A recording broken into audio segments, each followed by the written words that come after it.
Chapter 1. In my past life, my sister secretly swapped her own son with my child. 25 years later, to my surprise, my biological son ended up as a street thug, while her son rose to prominence, becoming a CEO at a young age. He bought me a villa and sent me traveling around the world. She stormed into his company with a paternity test, only to be thrown out by security. Leo said that even if you are his biological mother, you never fulfilled any parental duties. So he doesn't acknowledge you. In her frenzied state, she ran me over with her car. When I opened my eyes again, we were back on the day the babies were switched. This time, my sister clutched her own child tightly, her laughter wild and triumphant. You can be the mother of that good-for-nothing. The mansion and endless fortune are all mine. My sister was so overjoyed that she practically shouted those words. Everyone in the room froze in stunned silence. My husband was standing right beside me. And hearing that made his blood boil. What do you mean, hoodlum? Who are you cursing at? I stared blankly at the soft, delicate baby in my arms, my mind in a daze. To my astonishment, I had been reborn right on the day my sister swapped our babies. In my previous life, driven by greed for mine and my husband's $1 million fortune, my sister secretly exchanged our sons. She had it all figured out. Both my husband and I were high-income earners, and our family's financial situation was light years ahead of hers. She and I have never gotten along since childhood. By swapping our children, not only could she get free childcare from me, but she could also take out her frustrations by mistreating my child as a form of revenge. Once her son inherits our family fortune, she plans to present the paternity test and reunite with him. What a perfect happy ending for their family. Unfortunately, reality fell far short of her expectations. 25 years later, her son did achieve remarkable success, becoming a billionaire CEO. My husband and I moved into a luxurious villa and traveled the world with the fortune he gave me. Meanwhile, she turned my son into a street thug, and their relationship is on the verge of collapse. My sister refused to give up and eagerly brought a paternity test to reunite with Julian, only to be thrown out by the company's security guards. Julian completely denied her as his mother and even hurled insults at her. In a moment of despair, my sister crashed her husband's coach into my car, killing us both. Little did I know this tragedy would grant me a second chance at life. Watching her gloat while holding her own child, everything suddenly became clear to me. Even with her husband's accusations, my sister showed no trace of fear. She's been doted on by her parents since childhood, and with her brother-in-law spoiling her too. No wonder she developed such a pampered temperament. Perhaps her rebirth and child had given her newfound confidence, as she retorted disdainfully, "With your lousy genes, you can only produce delinquents, and you dare tell me to shut up about it. My child is different. He's destined to amass a fortune and become a tycoon. Elena, we've been like sisters, so let me give you some advice. While you're still young, you should have another child soon, otherwise someday some thugs will walk all over you too, and even if they beat you half to death, no one will lift a finger to help." As I listened to her mocking words, I dug my nails into my palms. If it weren't for her constantly beating and berating Leo, forcing him to drop out of school and middle school to work, why would he have ended up on the streets, refusing to come home even when he had one? The day Miranda ran me over was the same day I found out about the baby swap. Learning that the child I'd raised for 25 years wasn't biologically mine threw my mind into chaos. I wanted to confront Miranda, question the hospital staff from back then, and demand answers from Julian, but what I wanted most in that moment was to find Leo, my real child, the one she'd been abusing all those years. Before I could even lay eyes on him, I was already roadkill under Miranda's tour bus. Her snide remarks made my husband roll up his sleeves, ready to throw hands. My parents, standing nearby, rushed over to intervene. My brother-in-law Gavin wasn't having it either. He let out a disapproving snort. "Miranda was just cracking a few jokes. Was that kind of over-the-top reaction really necessary? Having relatives like you is downright embarrassing." Before he could even finish his sentence, my hot-tempered husband threw a punch right at his face, just as he was about to throw another punch. I grabbed his hand. "Let it go, Jasper, given a second chance at life.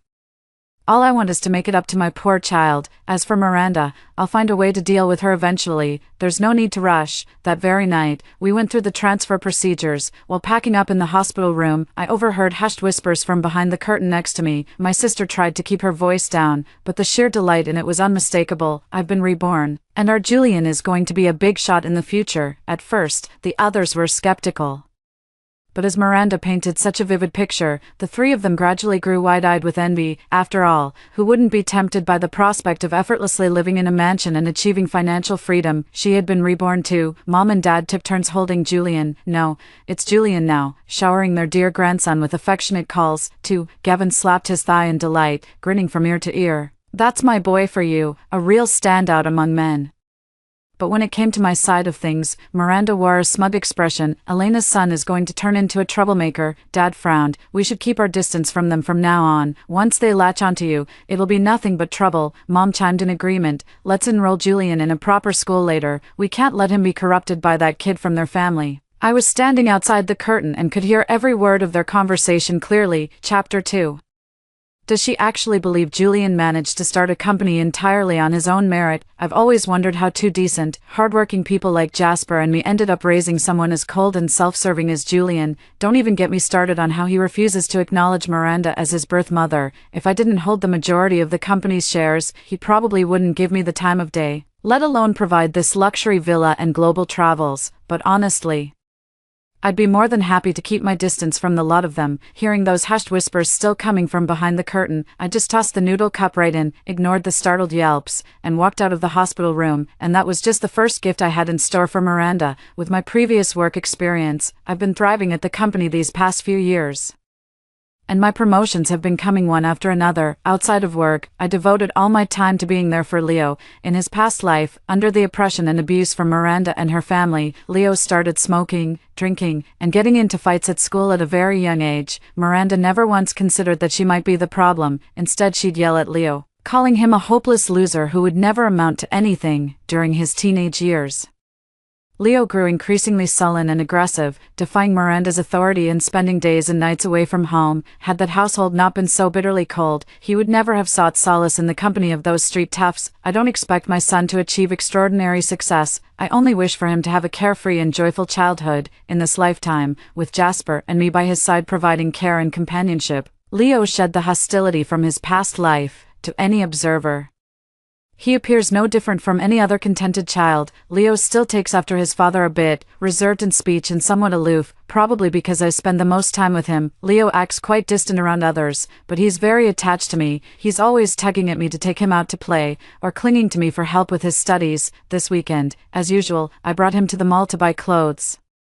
He was just looking at the clothes in the mirror when he suddenly lifted his head and asked me, "Mom, I don't know why, but this life feels too good to be true. Last night I dreamed that you and Dad were gone. A woman tied me to a chair and beat me. When I bit her, she slapped me across the face. It was just a dream, but it felt so real somehow, like it was something I'd actually lived through." His round eyes widened in bewilderment. I gently patted his head and spoke in a soothing voice. "Since it was just a dream, it's all over now. Next time you have a nightmare, come find your dad or me instead of keeping it to yourself." Still such a child at heart, Leo nodded and broke into a fresh smile as he clutched his new outfit. But while he was in the fitting room changing, I spotted someone through the racks of clothing in the distance. It was Julian. In our previous life, Julian had lived in luxury with my husband and me, wanting for nothing since childhood. In this life, he's been living with Miranda's family, though not as well off as in his previous life. Judging by his clothes, they haven't treated him poorly. He was holding Gavin's hand, but the person by his side wasn't my sister Miranda. It was another woman, younger and more beautiful. They walked over laughing and chatting, looking like a happy little family, through a row of clothes. His still slightly childish voice clearly reached my ears. "Miss, my dad is handsome and gentle, and he really likes you. Would you like to be my mom? I promise I'll always be good from now on." The pretty girl was clearly amused by his words and asked him in return, "What about your mom?" Julian paused for a moment. "My mom's both unattractive and mean. She forces me to study every single day. She's nothing like you, sis." Gavin stood just a few meters away, scrolling through his phone as if he hadn't heard a thing, though he occasionally glanced up at them with a smile in his eyes.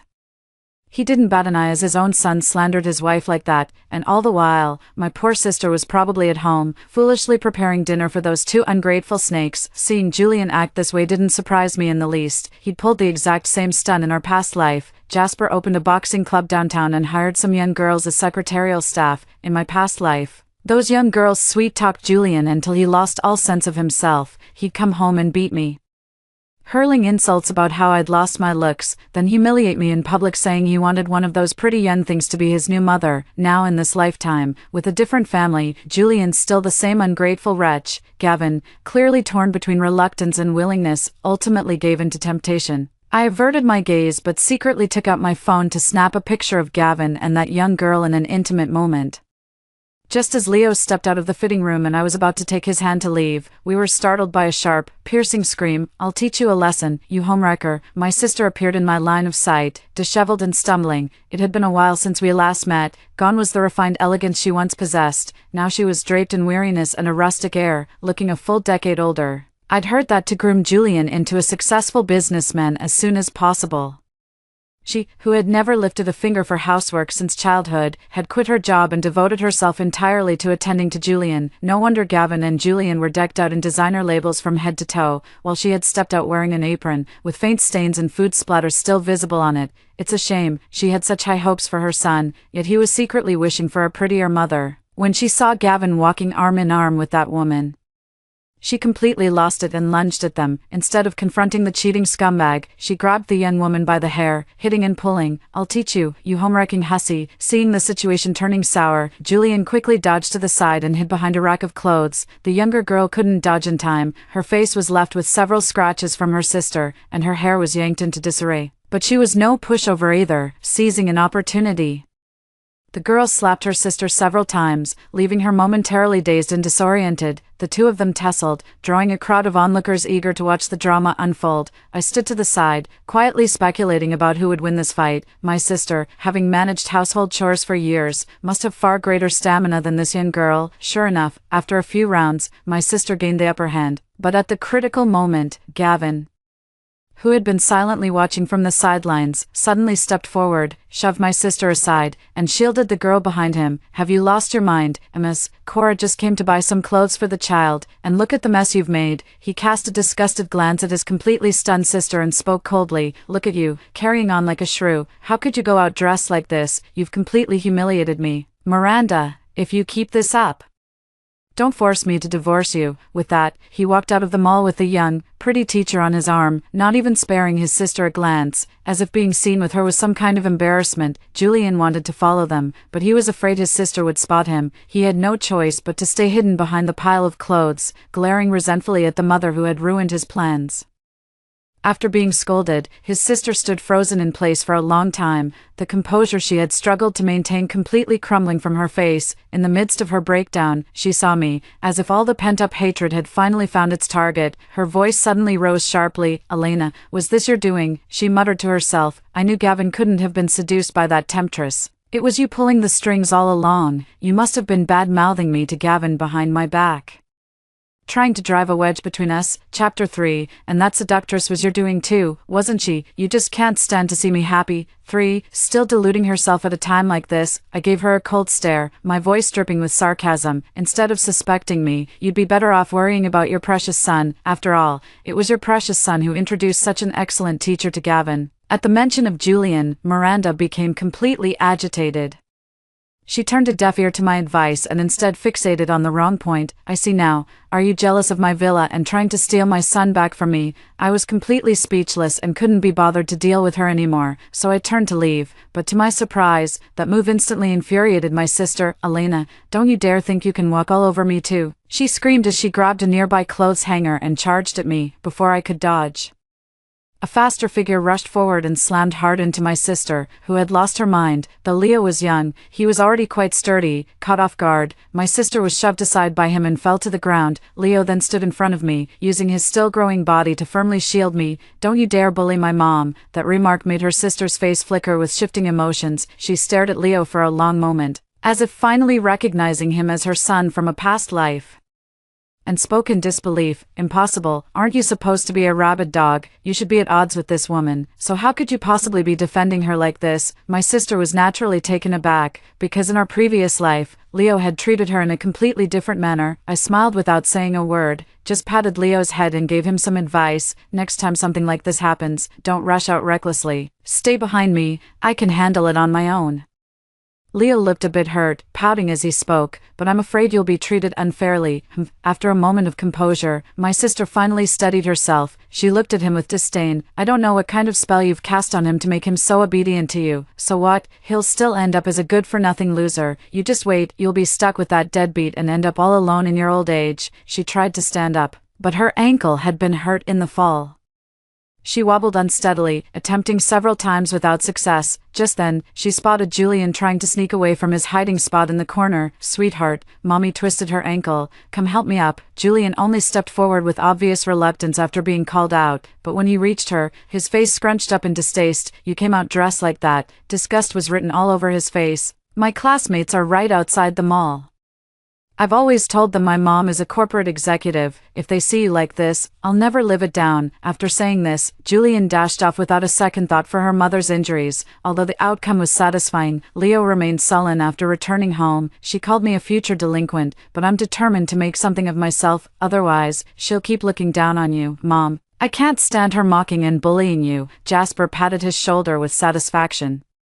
"Actions speak louder than words. Starting tomorrow, I'll be supervising you and doubling your study load." I turned my back on Jasper. "Don't put too much pressure on the kid." That being said, having tutored Leo before, I'm well aware of his capabilities. Leo is highly talented and no stranger to hard work. Given time, he may not necessarily become the cream of the crop, but he certainly won't end up doing poorly. It's just that I don't want to." That night, after finishing my facial care routine and just as I was about to rest, the doorbell suddenly went off like crazy. The moment I opened it, a figure rushed over and clung to my leg. Julian's eyes darted around rapidly, his ingratiating demeanor a far cry from what I'd witnessed at the mall earlier. The sudden shift made me furrow my brows, and I tried to peel him off of me. "Sweetheart, you've got the wrong mom. Miranda is your mother." Julian was quick on the uptake and immediately replied, "Mom, have you forgotten? You told me I'll always be your precious child, that no matter what hardships I face, I can always come to you. Don't you remember saying that?" His words left me frozen in place. I did say those words, just not in this lifetime, but the one before. To my astonishment, Julian had been reborn too. Julian felt smug seeing me frozen in shock. "Mom, I came straight to you after regaining my memory. I couldn't stand staying in that house for another second. This place feels like home."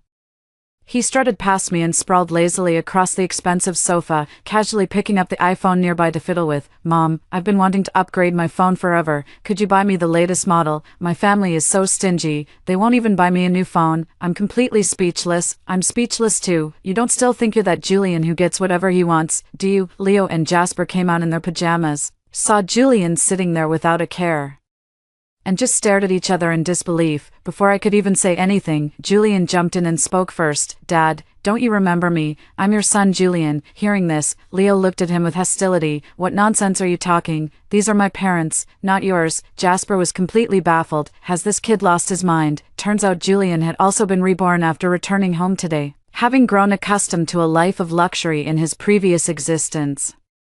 How could he possibly tolerate the straitened and frugal circumstances at Miranda's place? The very night his memories returned, he slipped out of his house, got my address from his parents, and came looking for me. Roused from his sweet dream, Jasper's temper flared again. He had no patience for Julian's nonsensical excuses and simply hoisted him up with one hand. "Listen here, you little brat. I'm calling your grandma right now. If you dare run off in the middle of the night again, I'll break your legs." Julian struggled several times, shouting at the top of his lungs, "Mom, I know you've been reborn too. Hurry up and explain it to Dad." I rolled my eyes, opened the door, and motioned for Jasper to just toss him outside. "You're not my son. Why should I care about you?" Jasper slammed the door shut, and when Julian tried to push forward, Leo punched him out. It said that Miranda came to pick Julian up that night. Once again she assumed I had designs on her precious son, and made a scene outside my house all night. Fortunately, the building has excellent soundproofing. That night, we didn't hear a single noise and slept soundly through it all. Over the following months, Julian would often take advantage of Miranda's inattention to come harass our family. At first, out of consideration for our past mother-son relationship, I didn't want to embarrass him too much, so each time I'd gently talk him into leaving. But then Julian escalated his behavior, actually staking me out at Leo's school. I couldn't stand him disrupting Leo's life like that, so I had security escort him away. "Elena, you're going to regret this," as security dragged him off. Julian dropped his fake obedient act, his eyes filled with a viciousness only adults possess. "I could start my own company without your help. I managed it in my past life, and I'll do it again in this one. You look down on me now, but just wait, I'll make you pay for it." Julian is acting like a total child right now, and with so many people around, I can't be bothered to argue with him. But just as I was about to head home, the person I was holding on to wouldn't budge.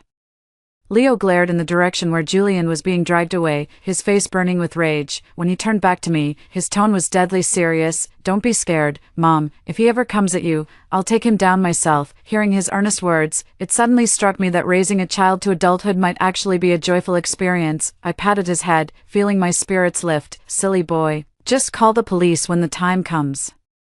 The dangerous stuff is your old man's job, not your turn yet." Chapter 4. With 25 years of extra memories at his disposal, Julian consistently achieved perfect scores throughout elementary and middle school, earning everyone's admiration. For, my sister never misses a chance to boast about her son being a prodigy, and our parents are absolutely beaming with pride. Even Gavin, who had already strayed from their marriage, couldn't help but sing his praises. "That's my boy, a true literary genius blessed by the stars." His marriage with my sister exists in name only, held together solely by Julian as their last remaining bond. My naive sister has no idea that the husband she still treasures has already fathered a child with another woman. The only reason he hasn't divorced her is because of her prophecy that Julian would become a successful business owner someday. After topping the exam rankings several times, Julian gained some local fame in the city. Following a few television interviews, Julian swiftly regained the sense of superiority he'd carried from his previous life. He'd strut around with his report card, making sure to parade it in front of me just to rub in what a huge mistake I'd made by leaving him. Unfortunately for him, every time he showed up, he'd run straight into Leo coming home from school. Leo was in middle school back then, right in the thick of his rebellious phase, a carbon copy of his father at that age. He aced all his classes but also ran with a tough crowd, ruling the school as the kid everyone crossed the street to avoid. He usually wears a gloomy expression, but it brightens up a lot when he gets home and sees me and Jasper. Julian happened to be idle and asking for trouble, which saved Jasper the trouble of taking him to the club for practice. After being roughed up a few times, Julian finally settled down. Later in high school, Julian started struggling with his studies. He only managed because he'd lived a few extra years compared to his peers, so primary and middle school material was no problem, but when it came to high school level knowledge, he started to fall short. I clearly remember, in our previous life, when Julian failed the college entrance exam, Jasper and I spent a fortune sending him abroad to gild his credentials, afraid of crushing his confidence. We lied and told him he'd gotten in on his own merit. Now, after all these years without cracking open a high school textbook, he's pretty much forgotten everything he learned. His grandparents spoiled him rotten, not only letting him sneak his phone in high school but also buying him the latest video games as rewards. Julian already had poor self-control to begin with, and with this, his grades plummeted even further. Within just a few months, he went from the honors class down to the regular track. When the college entrance exam results came out, Julian's scores were even worse than in his previous life. Meanwhile, Leo became a trending topic after being exposed as the national college entrance exam top scorer. As Leo's mother, I also got swept into the viral spotlight when news broke about my donations to child abuse rescue organizations. That's right, after witnessing Leo's tragic fate in my previous life,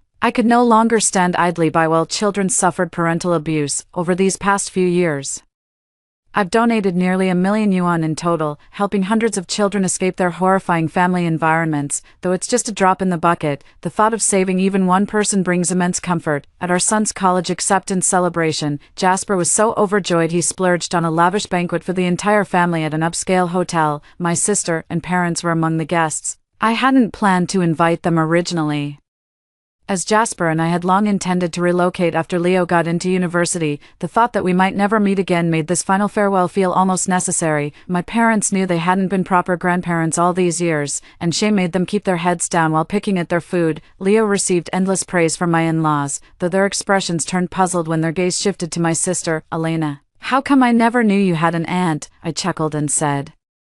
"Aunt, that's my sister. Can't blame them for mistaking her." Years of relentless toil had drained her completely, leaving her aged beyond her years. Wrinkles etched across her face, her hair had turned mostly gray, and the exhaustion in her expression couldn't be concealed by even the heaviest makeup. Sitting next to Mom, if you didn't look closely, you'd think they were sisters. While they were chatting, I grabbed a glass of wine and swayed over to my sister's side.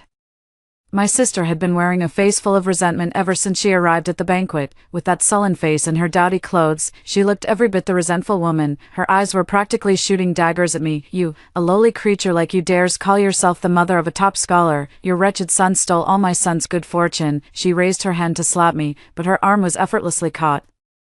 Watch your mouth. Leo's tone was icy. Over the years, he had long outgrown that scrawny boy and matured into a 6-foot-tall man. With just one hand, Leo effortlessly restrained my struggling sister and dragged her over to me, apologized to my mother. My sister's face was full of resentment, but then her eyes darted around and she suddenly broke into a smile. Elena, don't think your son is so special just because he scored a few points higher on the exam. Our Julian is going to study abroad.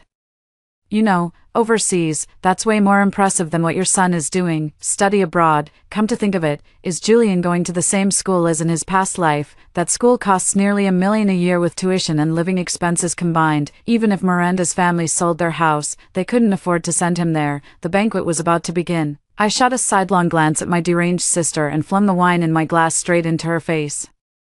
Since my nephew has achieved such great success, I'll dedicate this drink to him first. My parents sprang to their feet in alarm, but under Jasper's intensely intimidating gaze, they reluctantly settled back into their seats. Never in all her life had my sister suffered such humiliation at my hands. Her eyes widened in shock, momentarily forgetting to resist. I wiped the wine splashed on my hand. I don't care what happens to you and your son.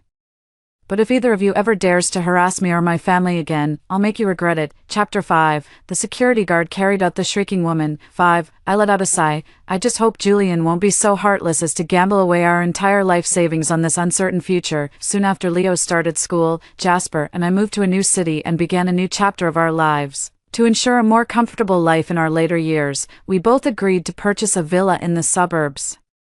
After over a decade of hard work, buying a villa wasn't much of a financial strain for the two of us. In the new city, with Leo no longer around, Jasper and I felt even less restrained and fully unleashed our potential to grow our careers. Another 5 years flew by. During those 5 years, I climbed to the top position and reached the peak of my career. Jasper retired early and embraced his golden years with a fishing rod in hand. During this time, he and I often considered paving the way for Leo in advance, trying to chart an easier path for him. To our delight, unlike Julian in his previous life, Leo started a studio with his talented university peers, all without our assistance. Through exceptional design work and compelling pitches, he and his partners convinced investors from major corporations, securing full funding without touching a single cent we had set aside for him. Jasper and I finally felt completely at ease, leisurely enjoying our time in the large villa while planning a trip to France using our upcoming annual leave. Before leaving, I went to a cleaning company to hire someone to tidy up the villa, and unexpectedly ran into Miranda,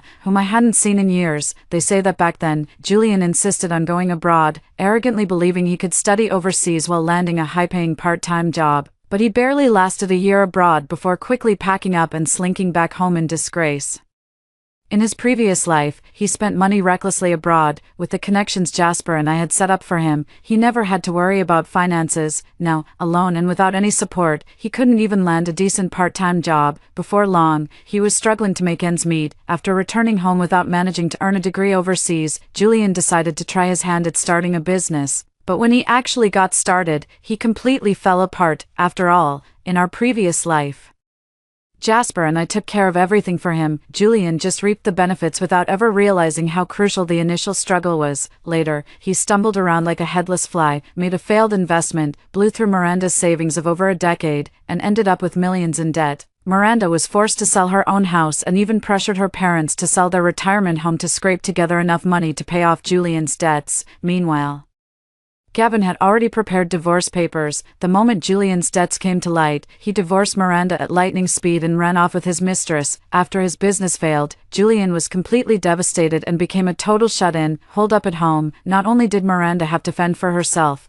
but she also had to support her deadbeat son. But having been out of the workforce for so long, she was completely out of touch with society and could only land the most grueling manual labor jobs. She worked multiple jobs a week, killing herself with exhaustion every day, yet still received no understanding from Julian. Julian now stays home all day, finding only fleeting satisfaction in video games and the internet, yet even so, he remains full of complaints. If it weren't for you, I would have become the company president by now. You don't even deserve to be my mother. My mother should be someone like Elena. You useless loser. How come you only earn this little? It's not even enough for me to order takeout. That guy in his 20s would hit and curse at Miranda at the drop of a hat, never treating her like his own mother. When she saw me waiting for the manager in the reception room, dressed in casual yet appropriate attire, she completely lost it. In this lifetime, I'm the one who's endured all the suffering. I should be the one living in a villa and traveling the world. It's truly pitiful that she's still hung up on this after all this time. She remains completely unaware that she herself is the one responsible for this situation. The manager gave me an apologetic look. My apologies. This person hasn't completed their onboarding training yet. I'm afraid we've embarrassed ourselves in front of you, with a wave of the manager's hand. Several burly security guards immediately dragged her away. In response to the manager's apologetic smile, I simply gave a slight nod in her direction, my words carrying an implicit message. If I were you, Manager Liu, I wouldn't have hired such an emotionally unstable cleaning staff. The manager was a sly old fox who immediately caught my drift. He gave a knowing smile before turning to instruct a young woman from the HR department, after sorting out the villa cleaning arrangements. I stretched and rubbed my wrists. My son is wonderful in every way, except for his questionable taste. The chunky gold bracelet he bought me is a bit tacky and weighs heavily on my wrist. Oh well, Leo has no eye for style. I'll just have Jasper buy me one when we travel. Story 2. My junior sister and I were strung up on the immortal slaying platform. Our enemy forced my betrothed to choose. Only one of us could live. His gaze wavered between us, torn by indecision, seizing the moment.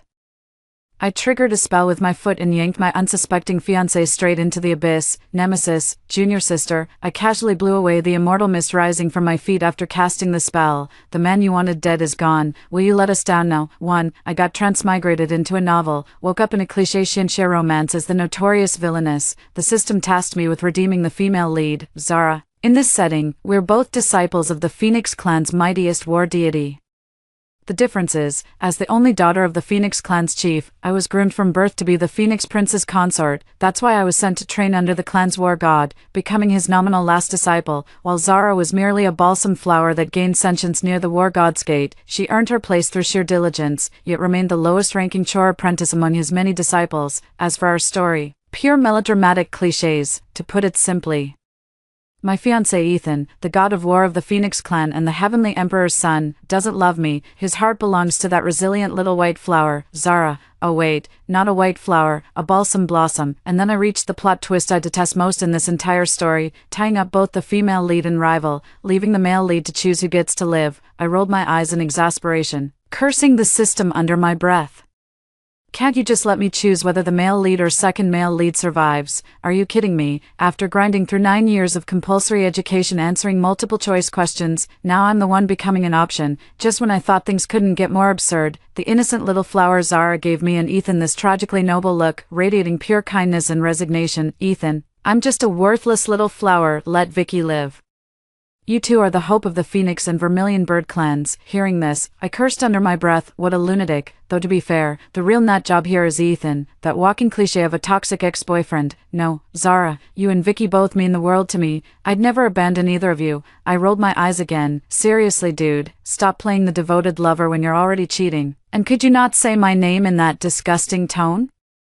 But clearly my words fell on deaf ears. The leads were still gazing at each other with that restrained, pining look of tragic romance. Our enemy must have grown impatient, because he signaled his minions to lower the immortal binding ropes suspending us. The moment my toes grazed the mist of the immortal slaying platform, searing pain shot through me. I yelped and jerked my foot back. Zara beside me stayed silent. I thought she was fine until I turned and saw blood dripping from her foot.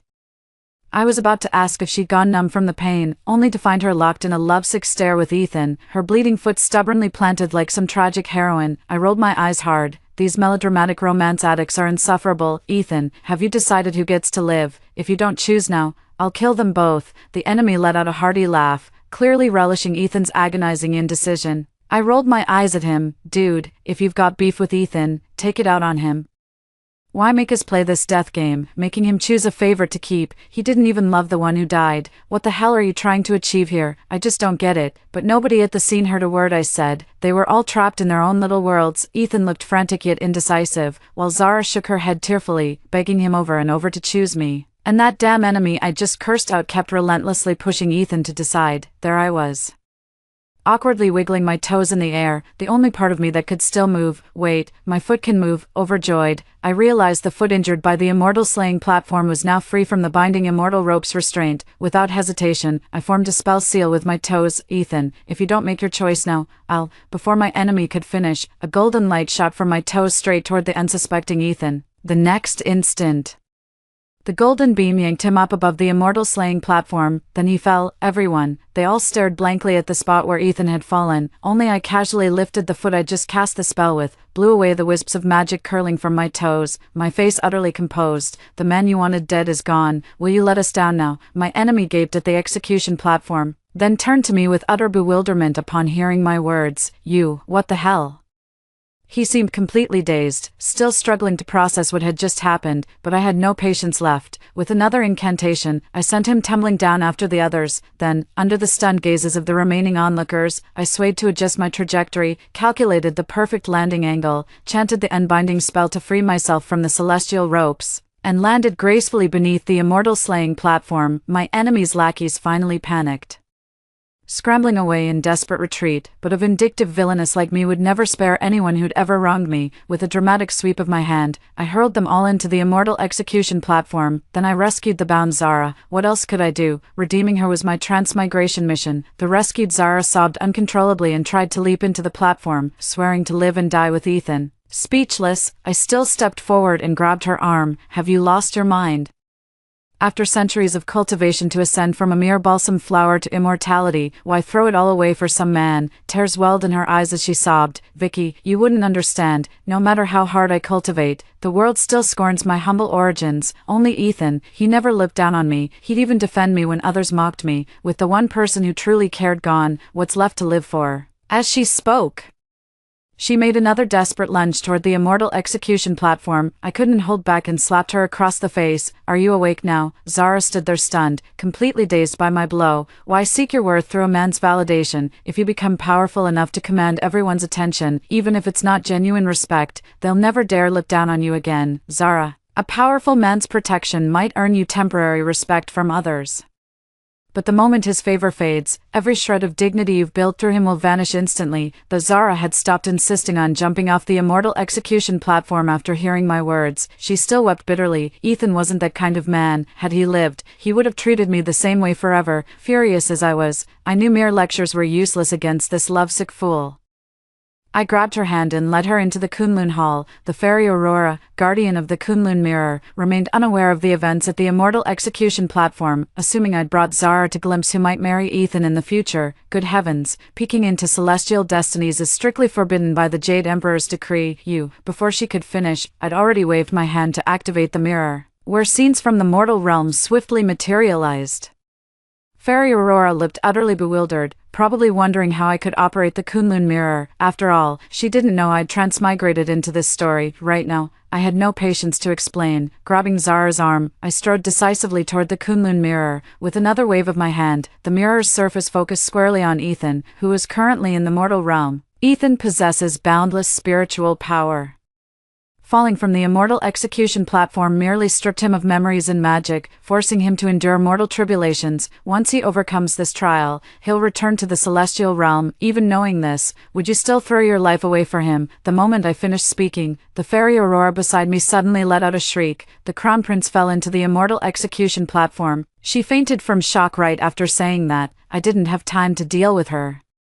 My eyes remained fixed on Zara. She seemed to hesitate for a moment, but in the blink of an eye, her gaze grew resolute again. I still want to stay by his side. Vicky, if I die, consider it accumulated virtue to help him overcome his tribulation sooner. If I survive, I'll face the ordeal with him. I'm about to faint from sheer frustration. Good heavens, what kind of outrageous nonsense is this? Are you even listening? Ethan survives because of his abundant spiritual energy.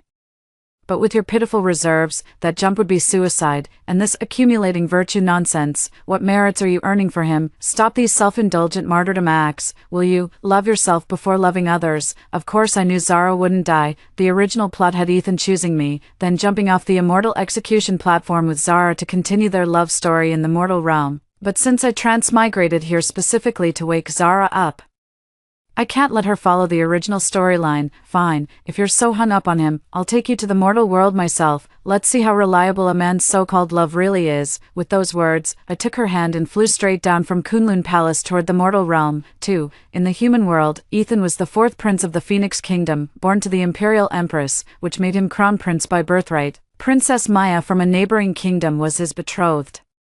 Though they hadn't yet married, truth be told, his celestial counterpart had a similar arrangement. I brought Zara to the mortal realm, bestowing upon her both the appearance and memories of the neighboring princess, while sending the actual princess to the celestial realm for temporary indulgence. In the original storyline, when Zara descended to the mortal world, she was reincarnated as a palace maid serving Ethan. Their love blossomed despite Ethan's existing engagement.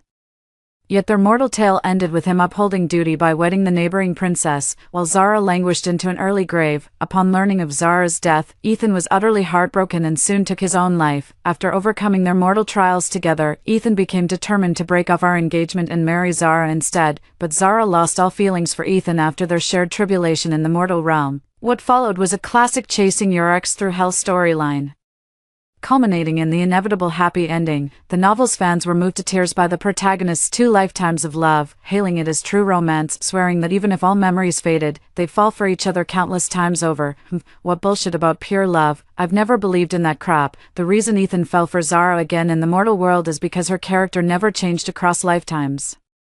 I don't think he truly loves Zara, he just has a thing for women weaker than himself. Whether it's me from the celestial realm or Princess Maya in the mortal world, we're both his equals in lineage and power, but according to the original book setting, Zara was actually the most gifted immortal in the celestial realm. Sadly, the author wasted her potential by pitting her against me in petty rivalry. After my character was written off, Zara's talents were never mentioned again.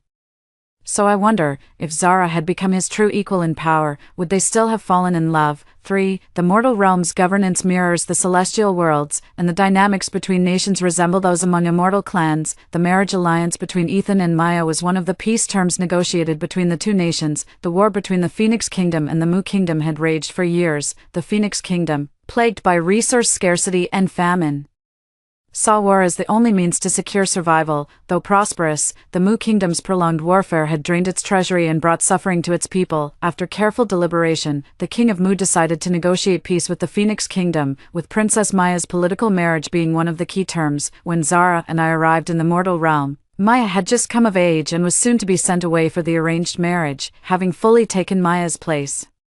Zara actually went to petition the king to annul the marriage upon learning the couple had no prior connection. Naturally, she was reprimanded by the king and confined to palace quarters for reflection. I was utterly baffled by her actions. Don't you want to marry Ethan? Why call off the engagement? Zara's eyes trembled slightly, her brows knitted with visible anguish. He's already torn apart by political marriages in the celestial realm. I won't let him endure that agony in the mortal world too. If fate wills it, we'll meet again, this time through love. Besides, I'm currently inhabiting Maya's body. I don't want her to return only to find her life ruined by an unhappy political marriage. Why should a woman be sacrificed to resolve conflicts between nations? Hearing this, my vision went dark with shock. Zara, the world doesn't revolve around just the 2 of you. Are you really willing to trade countless innocent lives across both kingdoms just for his comfort? Maya understood this far better than you ever could. In the original story, Maya did have a man she truly loved, but as a princess who lived off the kingdom's bounty and was sustained by her people, she knew her duty to the greater good outweighed personal desires, thus she resolutely chose the path of political marriage. A puzzled expression crossed Zara's face as she listened to my words. What does my marriage to him have to do with the people of our 2 nations? Seeing her so naive and unworldly, I momentarily wondered which of us was truly the sheltered flower basking in undivided affection. Without further explanation, I simply took her hand and, with a sweep of my sleeve, transported us to the borderlands. The borderlands had become a living hell due to the ravages of war. We concealed ourselves here, observing the situation for days. As the Mu Kingdom repeatedly suffered defeats, Zara often wanted to intervene with magic, but I stopped her each time, citing the prohibition against celestial interference in mortal affairs. Watching the city fall and enemy troops swarm in, looting, killing, and committing every atrocity imaginable, Zara lost her temper with me for the first time. Why are you stopping me from saving lives, Vicky? How can you be so heartless, if you're afraid of the Celestial Emperor's punishment? I'll handle this alone, you won't be implicated. As she spoke, she made to rush forward and help. Heartless, you say? Her words only struck me as laughable. You're an immortal with divine power. Ending mortal wars would be child's play for you. But have you considered this? If it were Maya watching these people suffer today, what would she do? How noble of you, rejecting an arranged marriage in pursuit of so-called pure love. But have you ever considered the consequences? Zara's impulsive figure froze mid-motion. After a brief pause, she turned back to look at me, yet after only a moment's hesitation, her resolve seemed to strengthen again. True, if Maya were here, marriage would be the only solution, but it's me standing here now. I can save them through simpler means. Why take such a roundabout path? With those words, she turned and charged into the crowd once more. I stopped trying to hold her back and simply quickened my pace to follow. Though the Qi Kingdom soldiers were fearless warriors, they remained mere mortals. With a single incantation, Zara sent the invading forces flying back 100 meters. She had now reverted to her true form, a celestial vision in flowing white robes, standing before the Qi Kingdom soldiers. Who are you? The Qi general raised his sword defensively, wary of Zara's unknown power yet showing no sign of retreat. Zara approached him with a stern expression, offering no reply. Don't you all have parents and families, wives and children? Would you wish to see your own loved ones displaced by war, starving and clothed in rags? The Qi general avoided answering her directly, narrowing his eyes as he thrust his sword toward Zara. With a flick of her sleeve, Zara sent his blade flying before he could come within 3 feet of her. She raised her hand again, and the Qi commander hurtled toward her as if pulled by an invisible force. Zara knew well the tactic of capturing the leader first. Gripping his throat, she addressed the surrounding soldiers in an icy tone. Order your troops to withdraw if you value your life. The general's face flushed crimson from the choking, his voice growing faint yet resolute in defiance. My defeat proves your superior skill. Do as you will with my life, but know this: I, Liam, would rather die than betray my country to save my own skin. After a long silence, Zara finally released her grip on his throat. You've got some backbone, I'll give you that. Liam collapsed like a spent force, yet within seconds he staggered back to his feet, ready to challenge Zara again. But a single glance from Zara froze him in his tracks. The other soldiers rushed to Liam's aid, only to be blocked by Zara's energy barrier. I'm not from Mu, nor am I here to wipe you out. I only wish for peace between our nations, so our people can live in prosperity. Liam struggled for a long moment before realizing he couldn't move at all. Defeated, he answered Zara with bitter reluctance. Living in prosperity, you make it sound so simple. With never-ending disasters, our people can't even secure basic food and clothing. Only by crushing Mu and forcing them to surrender their grain will our people truly prosper, Zara countered. As far as I know, both nations are already negotiating peace. Why do you insist on continuing the attack? Hearing this, Liam let out a derisive snort. The Princess of Mu still hasn't been sent for marriage. For all we know, they're feigning peace talks to make us withdraw troops and buy time, only to stab us in the back later. Zara frowned in confusion. If securing food supplies was your reason for waging war, why insist on a political marriage? A properly documented treaty between our nations should suffice. Are you suggesting they dare renege on written terms? Liam shot her a glance brimming with derision. Paper contracts only hold weight when backed by national might. Otherwise, the world offers endless excuses for betrayal. Only by wedding Princess Mu to our crown prince will her father, bound by paternal concern and public scrutiny, honor this pact. Zara froze. As if such considerations had never crossed her mind, she seemed poised to retort. But after standing motionless for a long moment, no words came. Her demeanor told me she was beginning to waver in her original resolve. With a snap of my fingers, I recast the invisibility spell and drew her back to my side. Before I could utter a word, Zara bowed her head and announced her decision to marry for alliance. I offered no response, simply escorting her back to the imperial palace of Mu, for, on the day Zara took Maya's place in the marriage procession, I disguised myself as her handmaiden to accompany her. The envoy sent by the Phoenix Kingdom to receive the bride was none other than Ethan himself. I had thought Zara would be overjoyed to see Ethan again after their long separation, yet when Ethan personally helped her into the carriage, she didn't even spare him a glance. I knew the border incident affected her deeply, but never imagined it weighed on her mind this heavily. I'd assumed she was just another love-struck NPC heroine who'd forget all her troubles.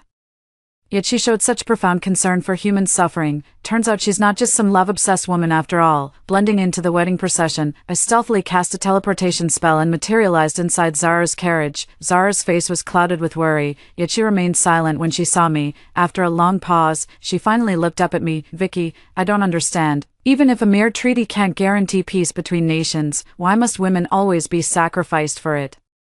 It's unfair. If this is about political marriage, why must it always be princesses instead of princes? If it's something no one wants to do, shouldn't we decide the candidate through some form of competition? I was taken aback. While her thinking seemed naive, I couldn't help feeling heartened that she'd even consider such ideas. I gently patted her hand and explained in a soft voice, because that's how society works now.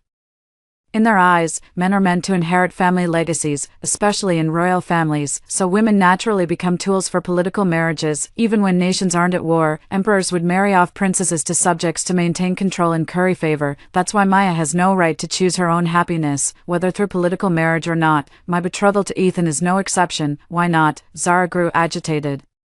Why can men have multiple wives and concubines, taking whomever they love even if their first wife isn't their choice, while women's marriages are always arranged without any say, because women don't hold the power? I held her hand, speaking to her about these matters with genuine calm for the first time. If you want to dismantle the injustices you perceive, you must become the one in power. Only then will you have a voice to fight for women's rights.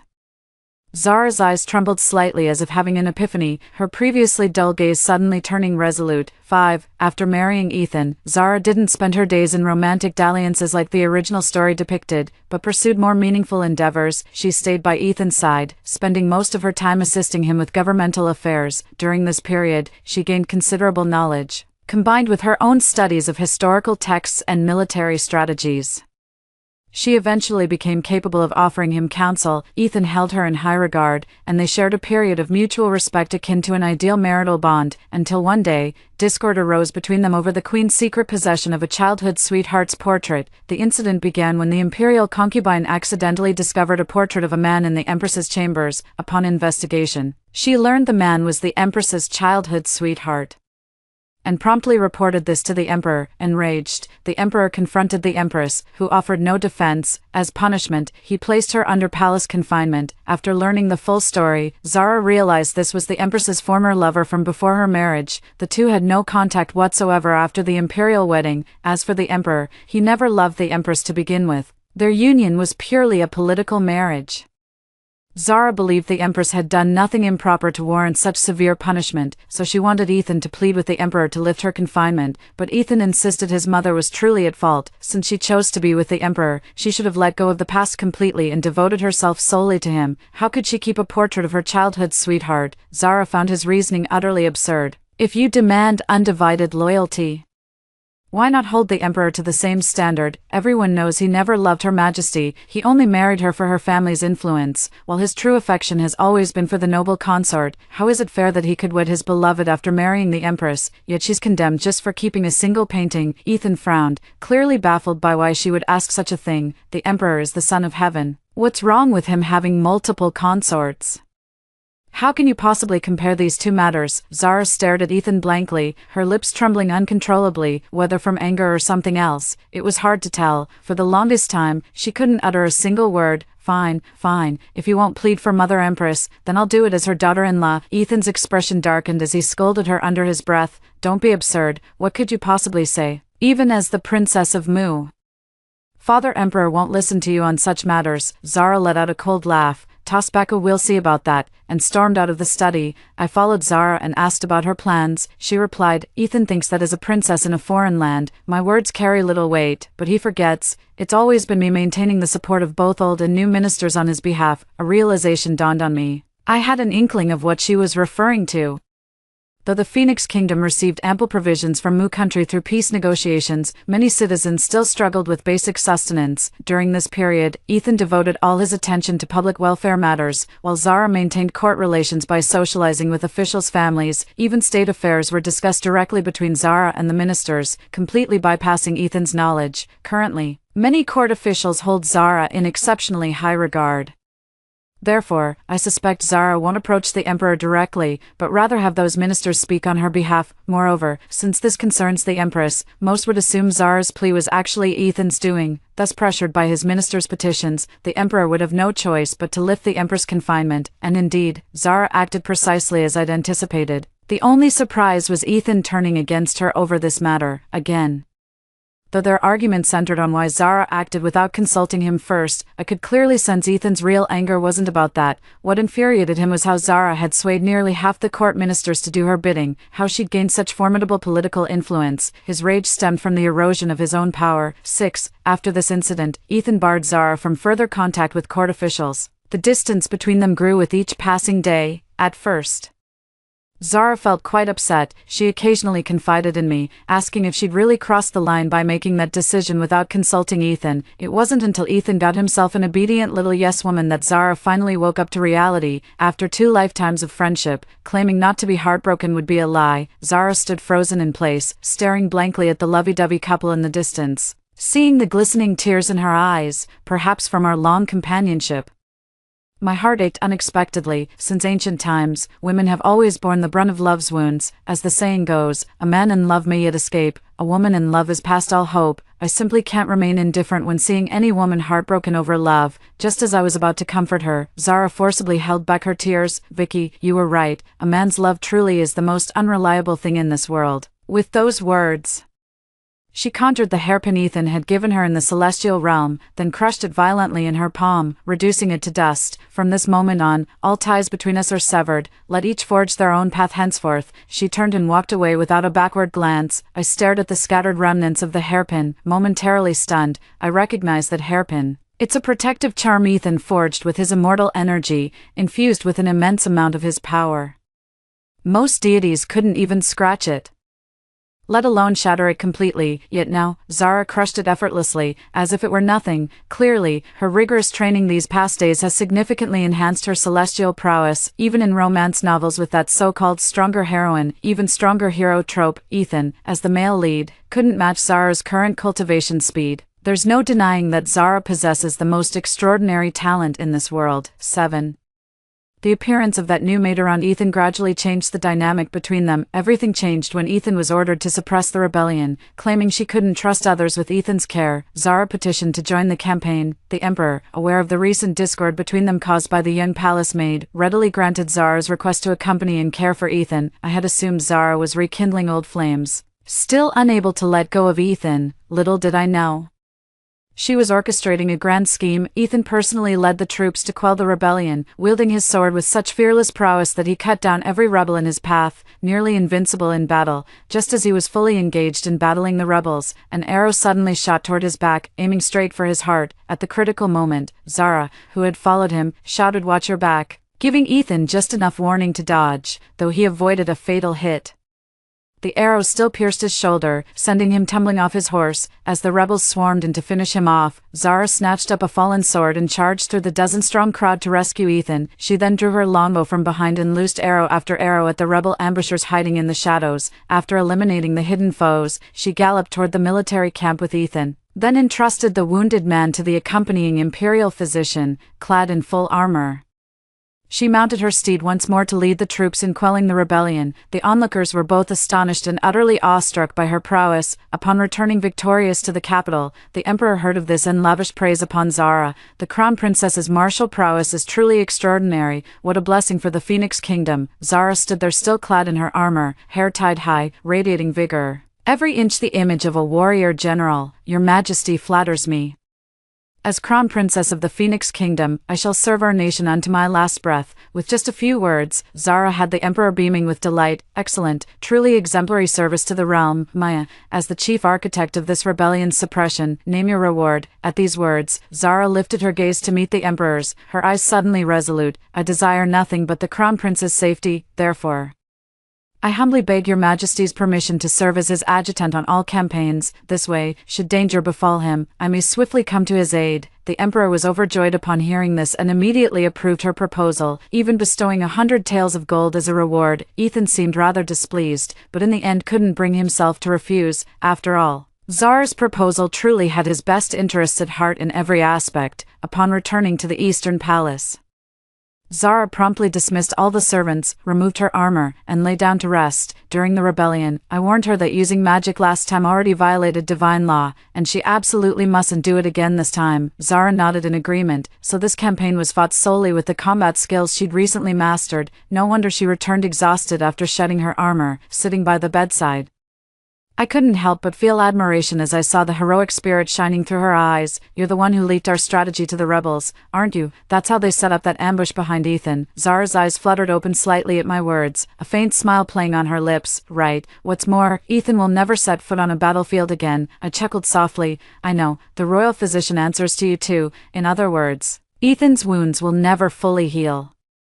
Many court officials hold Zara in high regard. Should war break out again and the crown prince remain unfit for battle due to his old injuries, Zara, the princess consort with a proven military record, would make a capable commander. Zara let out a bitter laugh, her voice tinged with self-mockery. I used to believe Ethan would be my lifelong protector, that as long as he remained strong, I'd live in safety forever. It wasn't until the incident with the queen's hidden portrait that I realized, as a ruler, he could never truly understand a woman's plight, yet even then, a sliver of hope remained in my heart that he might gradually change out of consideration for my feelings. Later, I came to understand that when he saw me slipping from his control and sharing his power, his first instinct wasn't to walk forward together, but to discard me and seek out some obedient woman instead.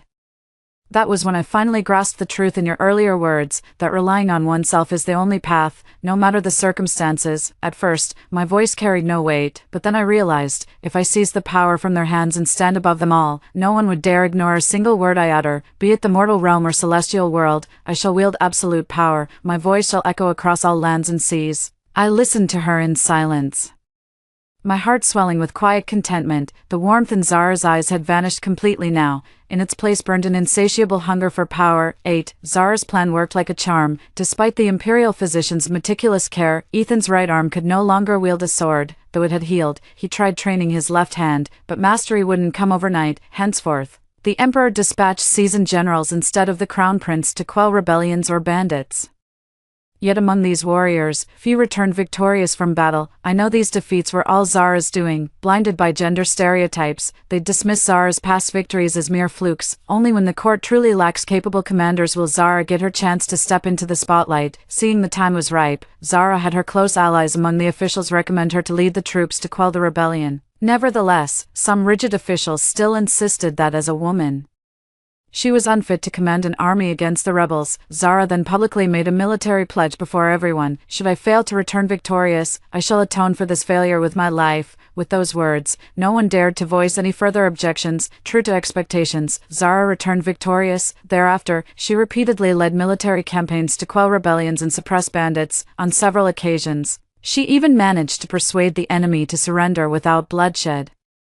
Gradually, Crown Princess Zara's reputation has surpassed that of Crown Prince Ethan. Storybooks based on her life began circulating throughout the capital. Inspired by her example, many women abandoned their obsession with harem intrigues after reading these tales. They began pursuing careers in commerce, education, and medicine. Women are no longer obsessed with competing for men's affection. Instead, they're shining in fields they're passionate about. Just as everything was progressing according to Zara's expectations, Ethan suddenly proposed to the emperor a ban on women's education and martial arts training. While literacy and martial arts are commendable pursuits, the women of this realm, influenced by the crown princess, have abandoned their proper duties to wholeheartedly pursue commerce and combat training. This deviation will surely plunge the nation into chaos if left unchecked. Having repeatedly distinguished herself in battle, Zara was appointed as a military officer with the privilege of attending court deliberations, so when Ethan made those remarks, she was the first to speak up in response. Your Highness, one must address court officials by their proper titles in the imperial court. Zara bowed respectfully before continuing. If the crown prince claims that women pursuing education and martial arts are neglecting their proper duties, may I ask what exactly constitutes a woman's rightful vocation? Ethan scoffed and retorted, naturally, it's to serve their husbands, raise children, and manage household affairs properly. Zara turned back to face the emperor and said, Your Majesty, I have never heard of any noble sons or daughters being left unattended, nor of any household mismanagement. It appears the crown prince's claims are entirely fabricated and baseless. Ethan flicked his sleeve in anger, his face darkening. No chaos has erupted yet. But a person's energy is ultimately limited. When women devote their efforts to men's affairs, they'll naturally find themselves inadequate in performing their proper duties. Proper duties? Zara let out a derisive laugh and turned her gaze back to Ethan. Why should studying and martial arts be exclusively men's pursuits? Ethan retorted. The fact that there's never been a female scholar or a woman general throughout history proves women are fundamentally unsuited for these roles. Preposterous, Zara flicked her sleeve dismissively, fixing the man before her with an icy glare. With my combat skills, I could take on any one of you. If the crown prince doubts it, he's welcome to test me himself. Though seething with resentment, Ethan didn't dare accept her challenge. Zara scoffed coldly before turning back to the emperor on the throne and bowing, Your Majesty, I believe our Phoenix Kingdom would prosper greatly if we allowed talented women the same opportunities as men to prove their worth. The Emperor remained silent for a long moment before speaking slowly. What say you, my lords? The court fell into complete silence. I suspected some ministers privately agreed with Zara, but seeing the Emperor's demeanor, dared not speak rashly. Others who disagreed with Zara still held their tongues. Unwilling to offend someone of her considerable influence in court, for a moment, not a single soul in the court dared to speak. The Emperor's expression visibly darkened at the sight. After a long pause, the Emperor finally granted Ethan's proposal in a measured tone. A subtle shift crossed Zara's expression, clearly displeased, yet she ultimately held her tongue. 9. Soon after, rebellions began erupting across the Phoenix Kingdom. All the rebel leaders shared one striking commonality. They were former adversaries Zara had persuaded to surrender. Realizing this connection, the Emperor urgently summoned Zara for interrogation, yet when summoned, Zara stormed the palace in full armor with her troops. Ethan bluffed the throne hall with imperial guards, attempting to stop Zara. Seeing this, Zara raised her hand to halt her forces rather than pressing the attack. Given the current situation, Ethan, you stand no chance, but for our years as husband and wife, I'll grant you one opportunity to prevail. She took a few steps forward alone, stopping before Ethan. Fight me one-on-one. If you win, I'll withdraw my troops immediately. Ethan gripped his sword with his left hand and sneered. You know damn well my right arm's useless. I'd have better odds fighting your rebel horde than dueling you. Seeing Zara raise her hand to cast a spell, I rushed to intervene. I have a way to restore the crown prince's right arm in a short time.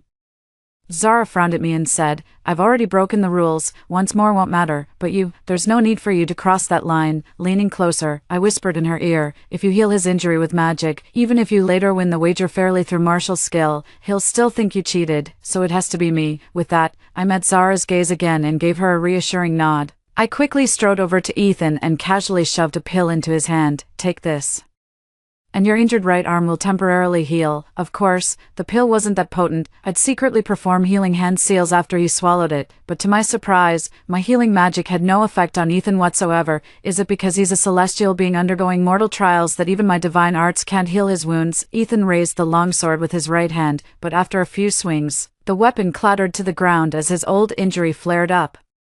Ethan gave me a cold smirk and was about to speak when Zara cut in first. The medicine hasn't taken effect yet. What's the rush? Try again now. Ethan snorted coldly, picking up the longsword from the ground and swinging it forcefully. This time everything went smoothly, probably because Zara secretly cast a healing spell. Somehow, watching her master both martial arts and mystic techniques so flawlessly gives me this strange sense of pride, like I've raised her myself. The student has surpassed the master. How could I not feel gratified? As soon as Ethan's right arm recovered, the duel between them began, but to his dismay, Zara knocked the sword hilt from his grasp in just 10 moves. She raised her blade to Ethan's throat, her voice ringing clear and firm. Ethan, remember there's always someone better. This truth applies beyond just men. The one who surpasses you needn't always be male. Ethan turned his head away, refusing to look at her. The victor becomes king. The vanquished turns outlaw. I've nothing more to say. Do as you will. No. As the two stood locked in confrontation, a woman suddenly burst forth from the Imperial Guards. My eyes focused, and I realized it was none other than the young palace maid Ethan had fallen for. She stepped in front of Ethan, her eyes brimming with desperate plea. Your Highness, I beg you, for the sake of your marital bond with His Highness, spare his life. Ethan seized the palace maid's wrist and pulled her behind him. Get out of here, this isn't your fight, Your Highness. The young maid gazed at him with tearful eyes, her face filled with devotion. Without Your Highness, this humble servant truly cannot find any reason to live. Ethan's expression softened visibly, his brows furrowed with visible distress. The person I've wronged most in this life is you. After all these years by my side, I still cannot even give you proper recognition, Your Highness.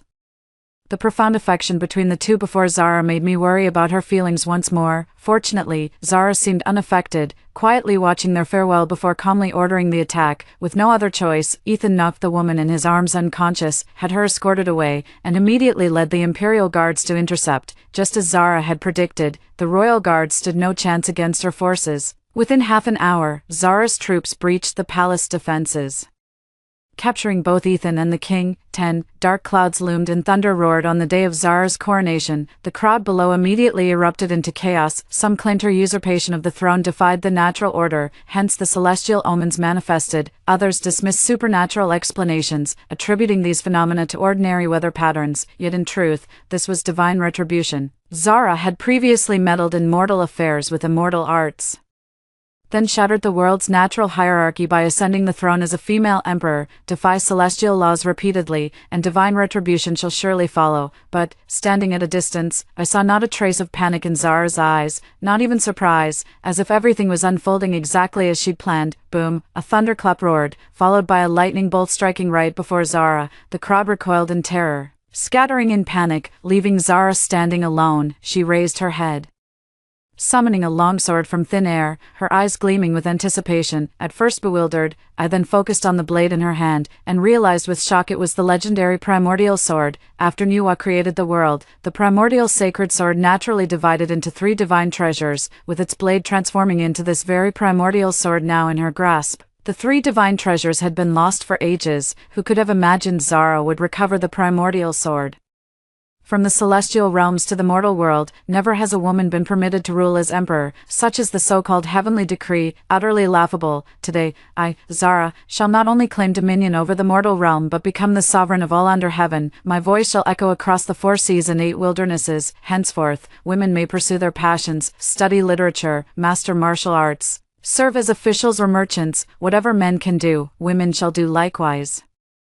As she spoke, she raised the primordial sword skyward, as if challenging divine retribution itself. Thunder rumbled ominously as layers of dark clouds blotted out the sunlight, plunging the mortal realm into darkness. With an earth-shattering boom, a lightning bolt suddenly streaked down, heading straight for Zara. The divine thunder carried apocalyptic force, thick as a python, wreathed in terrifying violet electricity. I immediately cast protective spells over all the mortals present.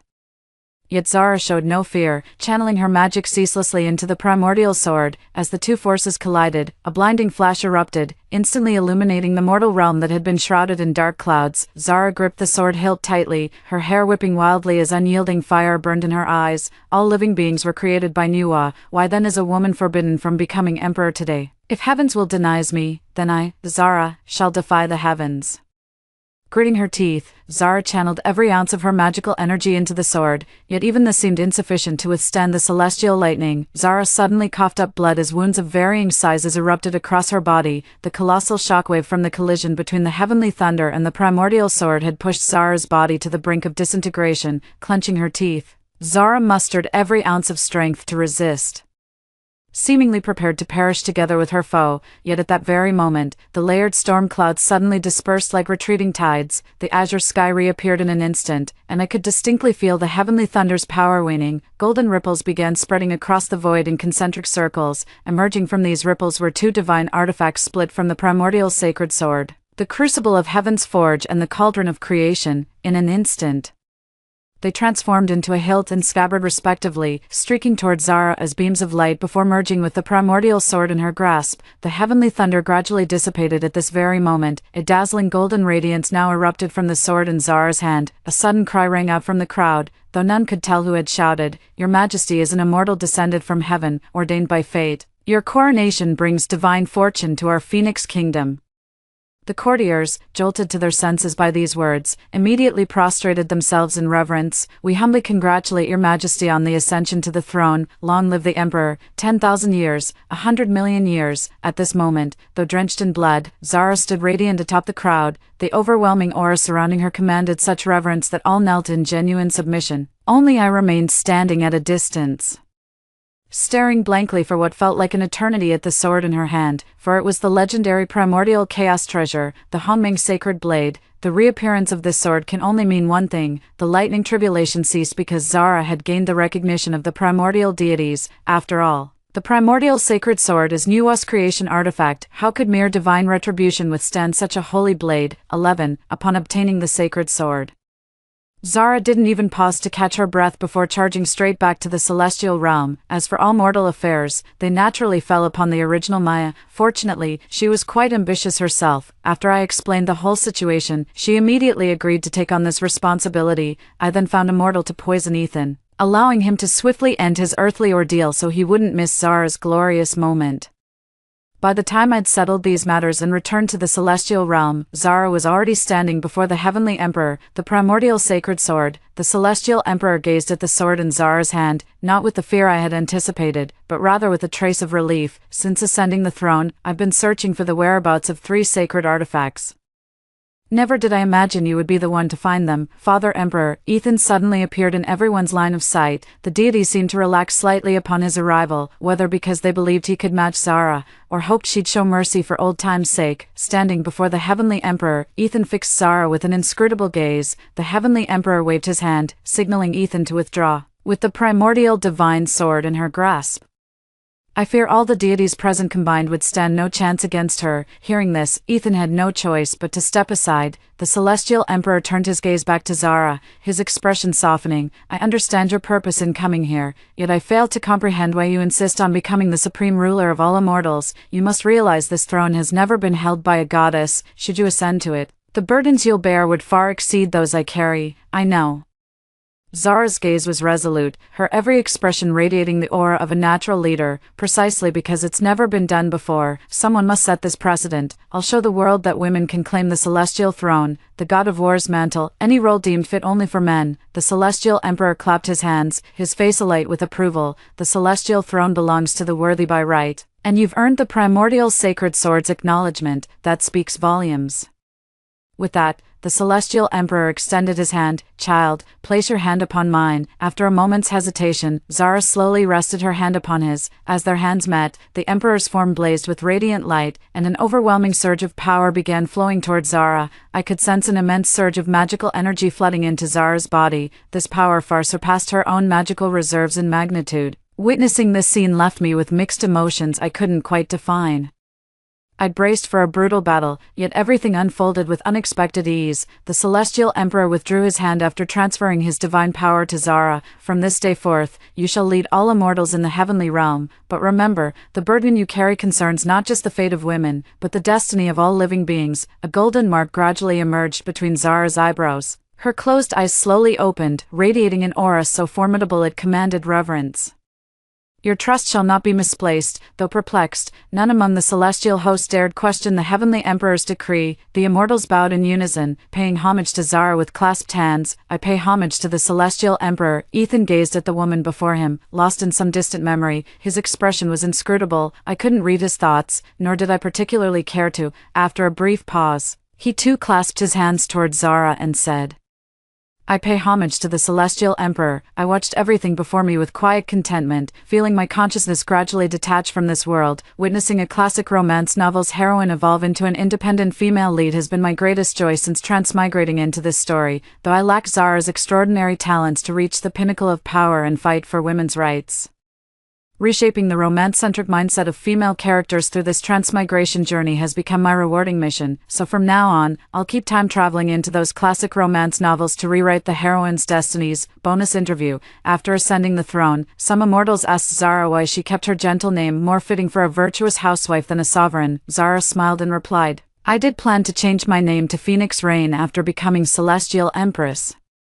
As she spoke, she opened her palm and conjured a balsam flower into existence, but then it suddenly dawned on me, whether it's gentleness or command, these are both formidable strengths inherent to women. Just because gentleness sounds mild doesn't mean it's unfit for a ruler's name. Otherwise, how would this differ from the outdated stereotype that women cannot be emperors? Story 2. In our past life, my sister fancied the majestic dragon and married him without hesitation. I chose the unremarkable merman. She thought she would become the queen of the dragon clan, but the dragon failed his tribulation, and as his partner, she was implicated and nearly lost her life. Yet unexpectedly, the merman obtained the sea god's inheritance, becoming royalty of the sea, and everyone knew I was the future queen. At the victory banquet, my sister poisoned my wine, reborn into a new life. My sister rushed eagerly to the mermaid. The queen's throne shall be mine. But my sister didn't know that mermaids are inherently cruel, taking pleasure in tormenting others. Our family belongs to the human aristocracy. To maintain our status among humans and for a trace of dragon essence, we've always maintained marital alliances with the dragon clan. In our previous life, when my sister and I were choosing husbands, the mermaid clan suddenly arrived with a token, seeking my sister's hand in marriage.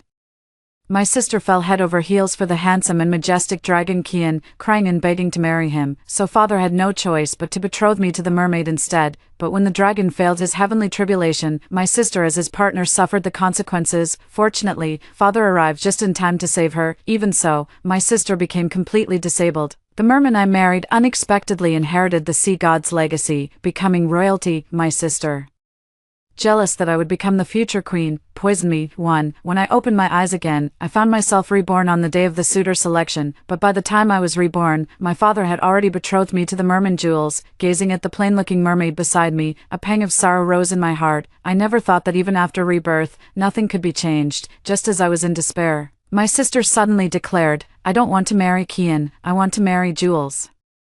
Upon hearing this, the crowd erupted in uproar, and the face of the man beside her darkened instantly. Seeing the excitement in my sister's eyes, I knew she had been reborn too. In this life, my sister actually took advantage of our father's favor and directly snatched the marriage arrangement from my hands. Father's expression darkened upon hearing my sister's words. "Luna, marriage is no child's play." My sister eagerly stepped beside the mermaid, pushing me away. Caught off guard, I nearly fell. But fortunately, a hand steadied me. I looked up and saw it was Kian. Only then did elder sister realize her impropriety and quickly said, "Father, as you said, marriage is no child's play. Jules originally sought to marry me. We cannot break our promise. Moreover, my heart belongs to Jules." As she spoke, elder sister's face flushed with shyness.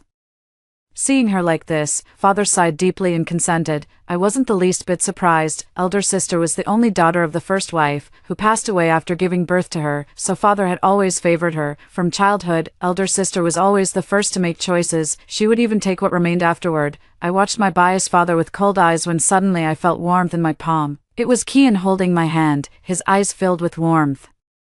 Thawing my heart that had been frozen by my father's cruelty, my elder sister smugly linked arms with the mermaid, looking at us with disdain. As we passed each other, I heard my sister whisper to me, "Little sister, in this life, you shall die alongside the dragon. The throne of Empress belongs to me now." I lowered my head to conceal the amusement in my eyes. My foolish sister, spoiled by our father, has grown utterly unaware of her own limitations. Mermaids are inherently cruel, taking pleasure in tormenting others. In my past life, he tortured me until not a single patch of skin remained unharmed. Moreover, my sister's last-minute change of groom has likely earned the resentment of this petty-minded mermaid. Father gathered the world's most precious treasures for my sister as her dowry, and he even took away my own dowry. Father said to me, "Your sister is marrying far away, and to the mermaid clan at that. You're marrying well.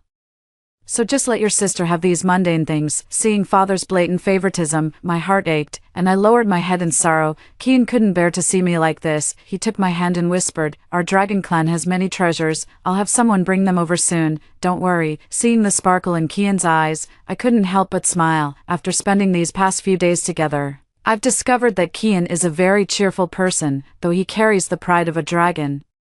He never looks down on anyone because of it. Unlike Jules, my peripheral vision caught Jules, whose expression had turned rather unpleasant. In my past life as Jules' wife, I had thoroughly deciphered every shift of his moods. My sister's previous actions had already made Jules very unhappy, and now with our father saying such things, clearly looking down on the mermaid clan, it made the prideful Jules even angrier. I couldn't bear watching my father and sister displaying such familial affection.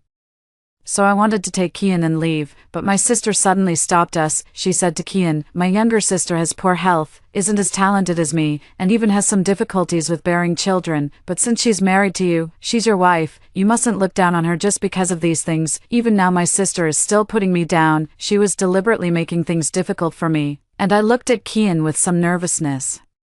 Kian gave his sister a disgusted glance and said, "No need for your concern, miss. Since Mira is marrying me, I'll naturally protect her completely. To me, Mira is the finest woman in the world." Hearing Kian's words, my sister's face twisted in anger. She hadn't expected him to say such things. Listening to Kian's words and feeling the warmth of his hand, my heart melted completely, and tears fell. Thinking of Kian's failed tribulation, my gaze grew resolute. In this lifetime, I'll spare no effort to protect Kian. On the day my sister and I were to be married, father wept like a child. Just as I began feeling moved, I overheard father whisper to my sister, "Are you certain about marrying that merman? It's not too late to back out. We can always send your younger sister in your stead." My face turned cold, and so did Kian's and Jules's. Father had already spoken very softly, but with Kian and Jules's keen senses, they could hear every word clearly. Seeing father in such a befuddled state, I didn't want to say anything more to him and walked towards Kian. Kian pulled me aside, his expression looking rather unpleasant. I groaned inwardly, not knowing what to say. Though Kian was angry, his movements remained gentle, and he even took out some exquisite pastries. Seeing my restrained demeanor, his expression softened as he said, "Though I'm angry, I know this has nothing to do with you. I won't take it out on you." My eyes reddened slightly as I nodded, watching my father and sister. I couldn't help but find it amusing. Their picky attitude towards the goods had already displeased Kian, let alone that vindictive mermaid. Fortunately in this life, I managed to escape. My sister insisted on coming back to the Dragon Clan with us no matter what. Her face was full of deep affection for my sake, as she held my hand and said, "I'm truly worried about your poor health. I won't feel at ease until I see you well. Only then can I peacefully leave for the mermaid realm." Although Kian found it somewhat strange, he didn't say anything. I don't believe my sister genuinely cares about me. She wants to witness Kian's failed tribulation and see me die alongside him. "Sister, you're going to be disappointed this time," I smiled and said. "Sister, aren't you going to ask brother-in-law's opinion?" Without hesitation, sister replied, "It doesn't matter." 2. Watching Jules' annoyed expression. The smile on my face deepened. Marriage is a significant event for dragon clans, especially when it's the young master's wedding. Surrounded by people, my sister stood in the corner, consumed by jealousy. She's always been like this, and seeing me being the center of attention must have been unbearable for her. Seizing the moment when no one was around me, she stepped forward. With a haughty tone, she said, "Mira, enjoy these days while you can, because they won't last long." I looked at my sister and couldn't help asking her, "Why can't you stand to see me doing well?" This was a question I'd wanted to ask her in my previous life. My sister said, "A bastard born from a whore deserves to be called my sister." As if remembering something, she giggled. "That whore mother of yours killed herself right after giving birth to you, just to spare your life." Before she could finish speaking, I slapped her across the face. My sister covered her face and glared at me viciously. "I was going to spare your life, but since you're so ungrateful, you can die with Kian." The day of Kian's tribulation soon arrived, and the entire dragon clan was tense, and my brainless sister, with her daily smirk of schadenfreude, made the clansmen seethe with silent anger. Her gaze towards me carried pity, but even more so, schadenfreude. Before the tribulation, Kian told me we couldn't form a bond yet. It turns out a dragon's tribulation scales with their power. Their bonded partner must match their strength, or they'll become dead weight. I finally understood why Kian failed his tribulation in our past life. It must be my dear sister, who insisted on forming the pact relentlessly, that caused Kian's death. No wonder in the previous life, she was sent back home after Kian died. On the day of the tribulation, my sister excitedly approached me and said, "Mira, beg me, and I'll ask Father to spare your life." I looked at her calmly and said disdainfully, "No need." My look of disdain infuriated my sister, who snarled at me with a twisted face. "What are you pretending for? Do you think just because Kian is dead, you can live?" Hearing this, the dragon clansmen nearby couldn't hold back anymore, clenching their fists and grabbing my sister by the collar. But they still had some sense left, not wanting to embarrass me. Watching my clansmen barely restraining their anger, I waved my hand and said, "I've already married your young master, which makes me one of the dragon clan. Though she is my sister, well, just don't hit her face. After all, she still needs to get married someday." The elder sister was thoroughly beaten by the furious dragon clan. She cried out in pain, "How dare you disrespect the Empress? Are you out of your minds?" I shook my head with a smile. The tribulation clouds gathered, rolling majestically toward Kian. The elder sister lay panting heavily on the ground, covered in wounds. Seeing the scene, she grew excited. "Serves you right for being so arrogant. With such massive tribulation clouds, Kian is surely doomed." She looked at me with malice in her eyes. "Little sister, I'll collect your corpse for you." By now, no one was paying attention to her anymore. Everyone was watching Kian with concern. Though I knew Kian would be fine, he still had the protective charm I gave him, but watching the tribulation lightning strike down one after another, I still felt fear in my heart. I don't know how long it took, but the tribulation clouds finally dispersed, yet Kian's figure was nowhere to be seen. My sister jumped up, laughing wildly at the sky. "Little sister, you're doomed. You can accompany Kian to the underworld and be a pair of wild lovebirds." 3. She looked at me, seeing that I was unharmed and unaffected, and she froze in shock. Seeing my sister's incredulous expression, I smiled and explained, "I didn't form a bond with Kian, so naturally I'm fine." My sister grabbed a nearby dragon clansman and said, "She's afraid of death, unwilling to form a bond with Kian. She doesn't deserve to be your young madam." The dragon clansman shook off her hand and said disdainfully, "You humans are so scheming, trying to drive a wedge between us and our young madam. The dragon clan protects their own. After I married in, they considered me part of the family. These days I've been busy running around for Kian, and I firmly chose the dragon clan." When my sister spoke recklessly, "They cherish me even more now." Watching my sister look as if the sky had fallen, I said with a smile, "Sister, it's not that I'm unwilling to form a pact with Kian, but rather that if I do, I'll only hold him back." The elder sister staggered back a few steps, Her face turning pale instantly. At that moment, Kian appeared, looking coldly at the elder sister. Throw Luna and that mermaid out, disturbing people's minds during my tribulation and speaking insolently to my wife. Such people are unworthy of staying in our dragon clan. Just like that, Jules and the elder sister were thrown out of the dragon clan in complete bewilderment. Before being thrown out, the elder sister still shouted, "Just you wait, when my husband becomes royalty. You'll all be kneeling and begging us." Few people know that the sea god from my past life had his eyes on me, but since I wasn't of the sea folk, he had to settle for passing his legacy to Jules instead. Kian was still furious. He said to me, "Why don't we go visit the mermaid clan too? After all, she's your sister. We should go show our support as her family." I was still worrying about how to bring Kian to the deep sea when his idea came like a timely rain. But looking at Kian's mischievous grin, I couldn't help but laugh. "Since when did you pick up humans' roundabout ways?" Kian took out the amulet I gave him, looking at me affectionately. "You are my wife. Of course I will protect you." We exchanged a knowing smile. My sister and Jules were in the middle of an argument. By now, Jules had shed his disguise, glaring at my sister with a ferocious expression. The elder sister was spoiled by our father and can't see the current situation clearly. She was still scolding Jules. "Why didn't you fight back? Don't you know their actions are making me lose face?" Jules snorted coldly and said, "Who told you to have such a loose tongue?" They started arguing, and in a fit of rage, Jules slapped the elder sister hard. The elder sister covered her face, looking at Jules in disbelief. Then the sister saw me and Kian, glaring at us viciously. "What are you doing here? You're not welcome." Jules held her back, smiling apologetically at us. The sister widened her eyes, staring at the apologetic Jules. Standing before Jules, I recalled how ferociously he had glared at me in my past life. The person who once terrified me now wore a look of humility, and suddenly, I realized I wasn't so afraid anymore. No matter how reluctant my sister was, Jules still invited us back to the mermaid clan, treating us with lavish hospitality. The mermaid clan's territory lies in the deep sea, where resources are scarce. Seeing this scene, my sister's face turned dark with anger. She had been pampered since childhood, and even when confined to the Buddhist hall in her previous life, her father still provided her with the finest food and comforts. It could be said that she had never suffered such humiliation before. Not to mention, with Kian's arrival, the mermaids would always give us priority for any good things they had. This is far from the queenly dream my sister had. Kian and I eat well, drink well, and travel occasionally. Kian was astonished. "With your talents, why?" Kian didn't finish his sentence, but I understood what he meant. I said, "My sister has always been competitive since childhood, and I'm not our father's favorite. If I outperform her, she'll be upset." Kian held my hand sympathetically, about to say something. Then we saw my furious sister glaring at us from nearby. She rushed forward and knocked our hands apart. She looked at Kian with resentment, as if he were a heartless scoundrel.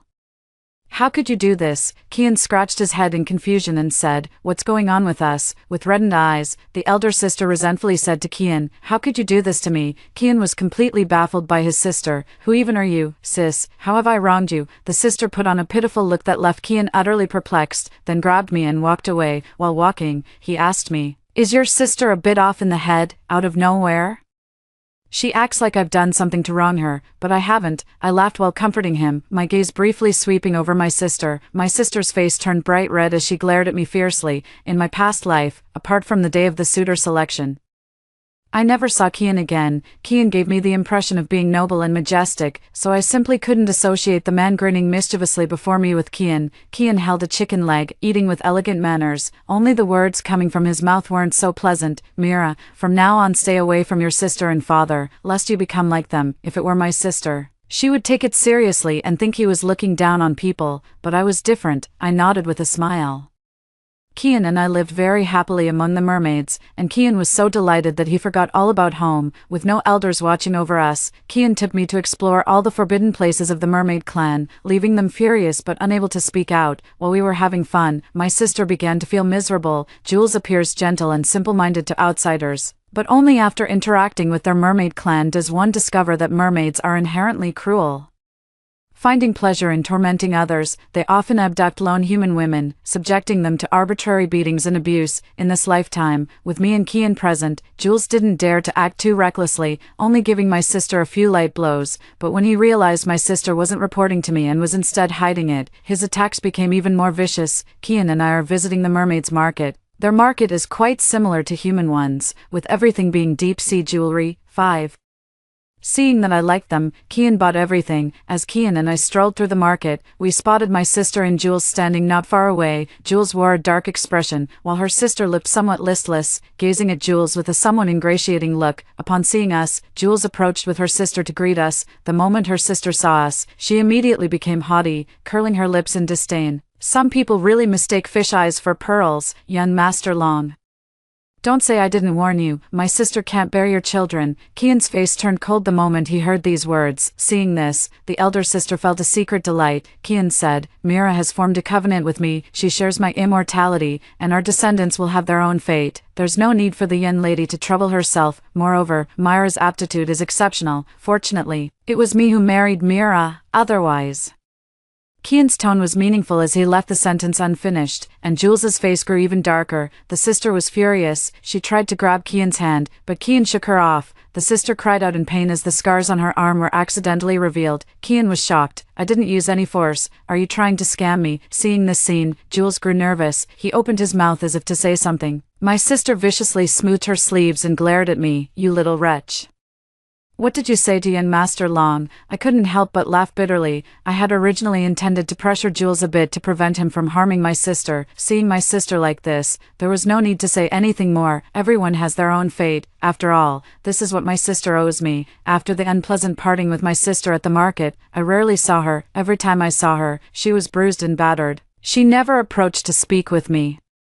Just glared at me fiercely for a moment before turning away. On this day, I had just woken up when the maid told me my sister wanted to see me. After some thought, I decided to go meet my sister. There were more scars on my sister's face. She looked exhausted, with a large bruise on her cheekbone that was quite frightening. When she saw me, my sister gave a bitter smile and said, You see, Jules is practically inhuman. He beats me half to death day and night, then barely keeps me alive. I let out a dry "oh." Seeing my indifference, tears fell from my sister's eyes as she said, Mira, I'm suffering in your place. Don't you realize that if I hadn't exchanged marriages with you back then, you'd be the one enduring this torment now? Hearing this, I laughed and thanked my sister very sincerely. Seeing my sister's ugly expression, I felt an inexplicable sense of satisfaction during this time interacting with Kian. I've also learned some of Kian's provoking tactics. My sister's face twisted slightly, but she quickly composed herself. Pushing the food box towards me, she said eagerly, Little sister, I remember you like this. I prepared it especially for you. Try it. I opened it and saw a few osmanthus cakes lying inside. Seeing the osmanthus cakes reminded me of my childhood when my wet nurse made some for me. She told me these were my mother's favorite. But before I could eat those osmanthus cakes, my elder sister had people tie up my wet nurse, accusing her of theft. I never saw my wet nurse again. Coming to my senses, I picked up a piece of osmanthus cake under my sister's delighted gaze, and stuffed the pastry into my sister's mouth. My sister was shocked, quickly spat out the cake, and collapsed onto the table retching in fright. Only after she had cleared the pastry from her mouth did she glare at me with lingering fear. I kindly prepared pastries for you, and this is how you treat me? What an ungrateful wretch, I calmly said. There's something wrong with the pastries, they're poisoned, aren't they? My sister's expression changed abruptly. She snatched the food box back and angrily retorted, You're framing me. Who would bother poisoning you for no reason? My sister stood up in a rage. Fine, don't eat them then. Once my husband becomes royalty, I'll be the empress. You won't get off easy then. As she spoke, she walked out and bumped into Kian, who suddenly appeared. Seeing Kian, the elder sister's eyes reddened.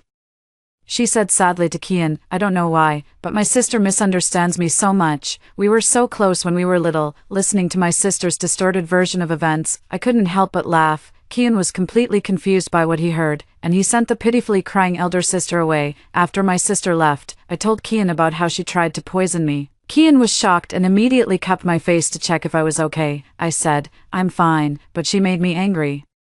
Kian quickly hugged me and said, Should I go beat her up to make you feel better? Thinking of the sea god's opportunity, I said to Kian, Don't hit women. I know how to teach her a lesson. In this reincarnated life, my sister married Jules for no other reason than Jules obtaining the inheritance. She wanted to become the queen. In this reincarnated life, my sister has repeatedly provoked me and even attempted to poison me again. 6. Well then, I'll make sure my sister witnesses her beautiful dream shatter before her eyes. To fulfill her dream of becoming queen, my sister endured Jules' brutal beatings without complaint, but she soon realized Jules was utterly hopeless, completely lacking ambition, and she couldn't fathom how Jules had obtained the inheritance.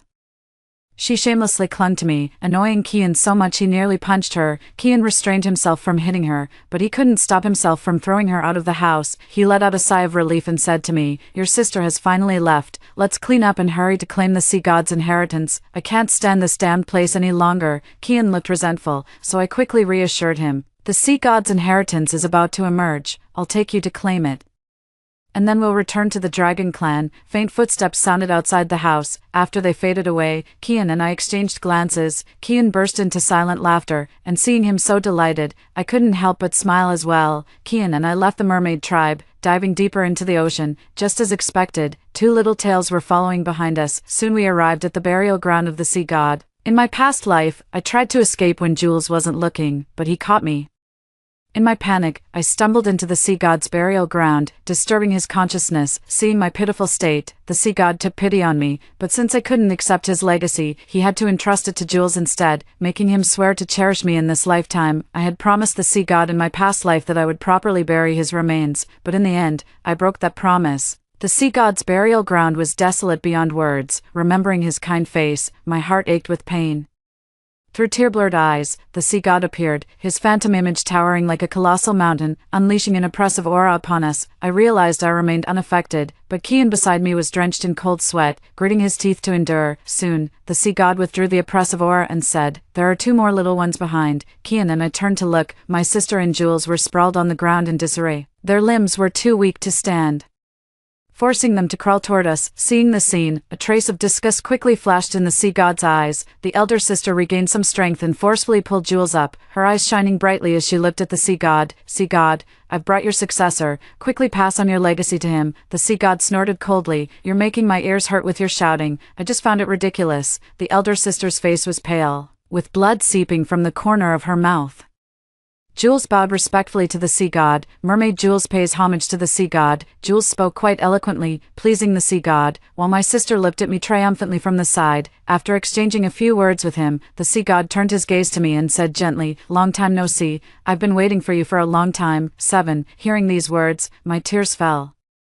I finally understood why I was able to be reborn. It was because the sea god burned his own divine soul to give me this chance at rebirth. He worried that after my rebirth, I would still have to marry Jules, so he made my sister reincarnate as well. He knew that after my sister's rebirth, she would surely rush to marry Jules. I've figured it all out now. Gazing at the sea god's benevolent face, I knelt on the ground and wept uncontrollably, pouring out all the grievances from my past life. Kian also knelt down with me, carefully holding me in his arms. The sea god smiled with satisfaction. "You are the successor I've chosen, but it's a pity you're a human." I quickly responded, "Thank you for your favor, sea god. My husband is of the dragon race. If you find him suitable, you can pass the inheritance to him." Sensing something amiss, my sister screamed, "How could she possibly be your chosen successor? Your successor should be Jules. She's just a lowly wretch." The sea god waved his hand in displeasure, and with that motion, my sister was sent flying. Jules dropped to the ground in fear, not wanting to draw the sea god's attention. The sea god didn't spare him a glance, only looking at me and saying, "But it's fortunate that you formed a bond with this dragon lad, carrying a wisp of dragon aura, that makes you one of the sea folk now, so I shall pass the legacy to you." The sea god then turned his gaze to Kian. "Do you have any objections?"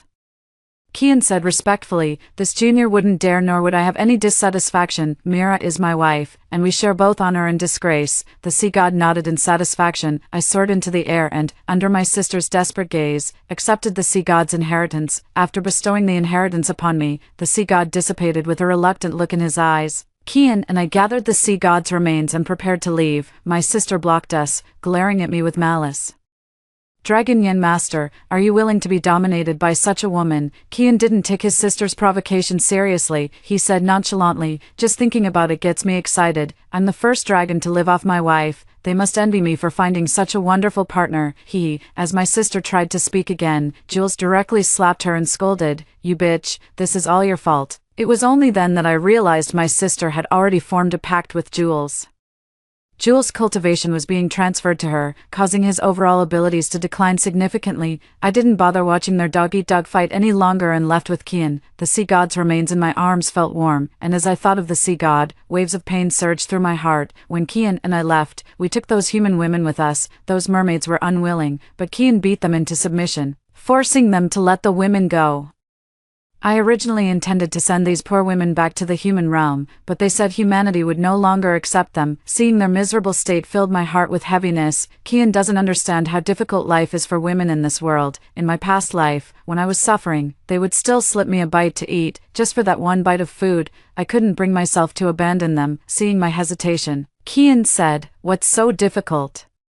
The dragon realm is vast enough, can't it accommodate them?" While we were talking, Jules led a troop of soldiers to block our path. Jules said, "Young dragon master, I don't wish to make things difficult for you or damage the friendship between our clans. Just leave them here, and I'll let you go." The women turned pale at the sight of this massive black army, but what surprised me was, they all declared they were willing to stay, as long as Kian and I were allowed to leave. 8. The elder sister stood by with an arrogant expression. "This isn't you negotiating with me, I'm giving you orders." The scene reached a deadlock. Kian suddenly laughed, shaking his hair, a few small fries daring to act wild in front of me. Jules' expression changed as he said, "You're refusing a toast only to drink a forfeit." The other side had superior numbers. And just as I was sweating for Kian, desperately trying to think of a countermeasure, Kian had already given them a thorough beating, pinning Jules to the ground and landing punch after punch. "Who said we're on friendly terms with you mermaids? We're the Dragon Clan, you're just a bunch of worthless fish." As we were preparing to leave, my sister suddenly appeared out of nowhere and hesitantly called out to Kian. She weakly tried to collapse into Kian's arms, but he quickly dodged aside, shouting in alarm, "Big sis, why do you always try to frame me like this? No matter what, I'm your brother-in-law." My sister's expression darkened as she gritted her teeth and said, "You're not my brother-in-law, you should be my husband." When these words were spoken, everyone was shocked, except for me. Watching Kian's disgusted expression, the sister's beautiful eyes welled up with tears as she covered her face and sobbed. "Kian, do you believe in past lives, in our previous life?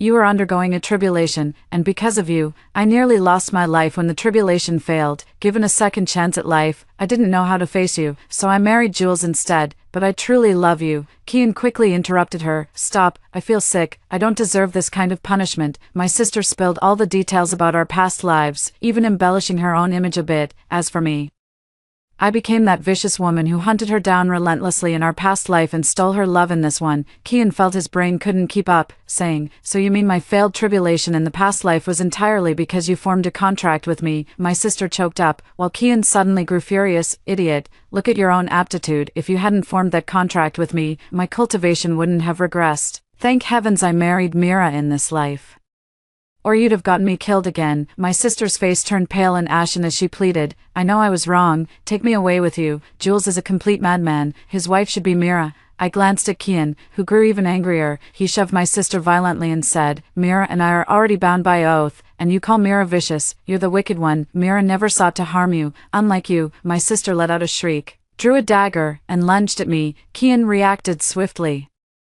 pulling me aside and kicking my sister away. Though I believe men shouldn't hit women, looking at my sister's behavior, I suddenly felt she wasn't hit hard enough. My sister wanted to keep arguing, but Jules dragged her away. After returning to the Dragon Clan, the members learned I had inherited the Sea God's legacy. I originally thought they would be jealous. They were indeed jealous, but I wasn't the object of their envy. After I received the inheritance, the Dragon King passed the throne to Kian. He originally intended to give it to me, but the ancestral rules of the Dragon Clan prevented him from doing so. The members of the Dragon Clan envied Kian for enjoying an easy life at such a young age. More than once, I overheard their discussions, filled with admiration for Kian. Kian is living a carefree life now. He doesn't have to get up early to train, nor is he constantly supervised by elders. Eating and drinking well every day, he's gained a noticeable amount of weight. I was worried his self-esteem might be hurt, but he didn't care at all. In fact, he even joined the elders in supervising my training. Years passed by, and on the day I became pregnant with dragon offspring, celebrations erupted across the 4 seas. I saw Jules and my sister. My sister had aged considerably, shrinking timidly behind Jules while gazing around with envious eyes. Her face was covered with gruesome wounds, and her clothes were tattered, but she paid no mind, devouring her food with such haste that she even shoved it directly into her mouth with her hands. Her fingernails were caked with dirt, disgusting the other guests at the table so much that I had to seat her alone. Seeing my once proud sister reduced to this state brought me no joy, and the hatred from my past life had long since faded. Jules called me over, signaling he wanted to speak with me privately. Jules and I stepped aside, his eyes filled with complex emotions. After hesitating for a long time, he finally spoke. I don't believe what Luna said, but since that day, I've been having dreams. I dreamed I married you but treated you poorly, even coldly, watching as Luna poisoned you. I looked calmly at Jules, who had aged considerably and was no longer the demon from my past life. I said indifferently, "What are you trying to express by telling me all this?" Jules looked at me urgently. "I just want to ask, is what Luna said true?" 9. I glanced at Luna, who was wolfing down her food, her face a mix of tears and laughter, while passers-by avoided her like the plague. I said coldly, "Does it really matter if it's true or not? What matters is that in this lifetime, you'll always have to look up to me, so be nicer to my sister." Humans have a saying, even when beating a dog, one must consider its master. Jules let out a sigh and left. I never saw Jules or my sister again, but thinking about it. The mermaid tribe's dwelling is remote, deep in the ocean, making the journey quite strenuous, but news of Jules' tribulation still reached my ears. Jules failed his tribulation, and his bonded sister was also affected. In this life, their father still refused to give up on her, but the mermaid tribe was too remote. By the time their father arrived, the sister had already become mentally impaired. She and her father returned to the human realm, seeing her impaired state. Her father couldn't bear to leave her alone, so he resigned as clan leader to devote himself to caring for his sister. At this point, Kian cautiously observed my expression. "Mira, you're not upset, are you?" I shook my head. I might have been upset before, but not anymore. If it were before, I would indeed have been sad. Since childhood, my father has always favored my elder sister. I used to think that if I were outstanding enough, my father would share even a little bit of that love with me, but I realized that no matter how outstanding I was, I still had to take second place to my sister, and my father's eyes would never turn to me. My sister's fate in both her past and present life wasn't particularly good, yet she was always the one my father firmly chose and protected. I looked at Kian and couldn't help but hug him. Then, an angry child's voice came from the doorway. "Father, you're hogging Mother again, I'll fight you." The big one and the small one soon tumbled together. Sunlight fell upon us as I silently murmured, "See God, Mother, wet nurse. In this lifetime I too have someone who firmly chose me, actually not just one, but many people." 18. See God. The sea god still remembers the first time he saw Mira. She was being chased by that fish from the mermaid tribe, fleeing in panic until she stumbled into his burial ground. Back then, Mira was covered in wounds, utterly disheveled. Her eyes were dark yet bright. When she spotted Jules searching frantically for her, despair flashed in Mira's gaze, but soon, she drew a dagger, and a fire ignited in her eyes. Such is humanity, unyielding and resilient. He was drawn to Mira, and the sea god even felt some regret. This girl wasn't of the sea folk. If she were, what heights could the sea folk reach under her leadership? Seeing Mira's pitiful state, the sea god's long-dormant compassion stirred slightly. Besides, he was about to fade away. Gazing at Mira, he forced Jules to make a vow. A wisp of his divine soul attached itself to Mira, watching as she accompanied Jules in leading the sea folk. Mira is an outstanding person, the sea god thought with satisfaction. 10. But an accident still befell Mira, as Jules bewitched Mira's sister to poison her. Watching Mira die in agony, the sea god felt a pang of sorrow in his heart. So he burned his divine soul to reverse time. When he saw Mira again, she was no longer the pitiful girl from before, dressed in luxurious garments, rosy-cheeked, and appearing utterly healthy. A dragon whelped followed by her side. This dragon was very protective of Mira. To his surprise, he discovered that Mira actually carried a trace of dragon aura, meaning she could receive the inheritance. This was the best news possible.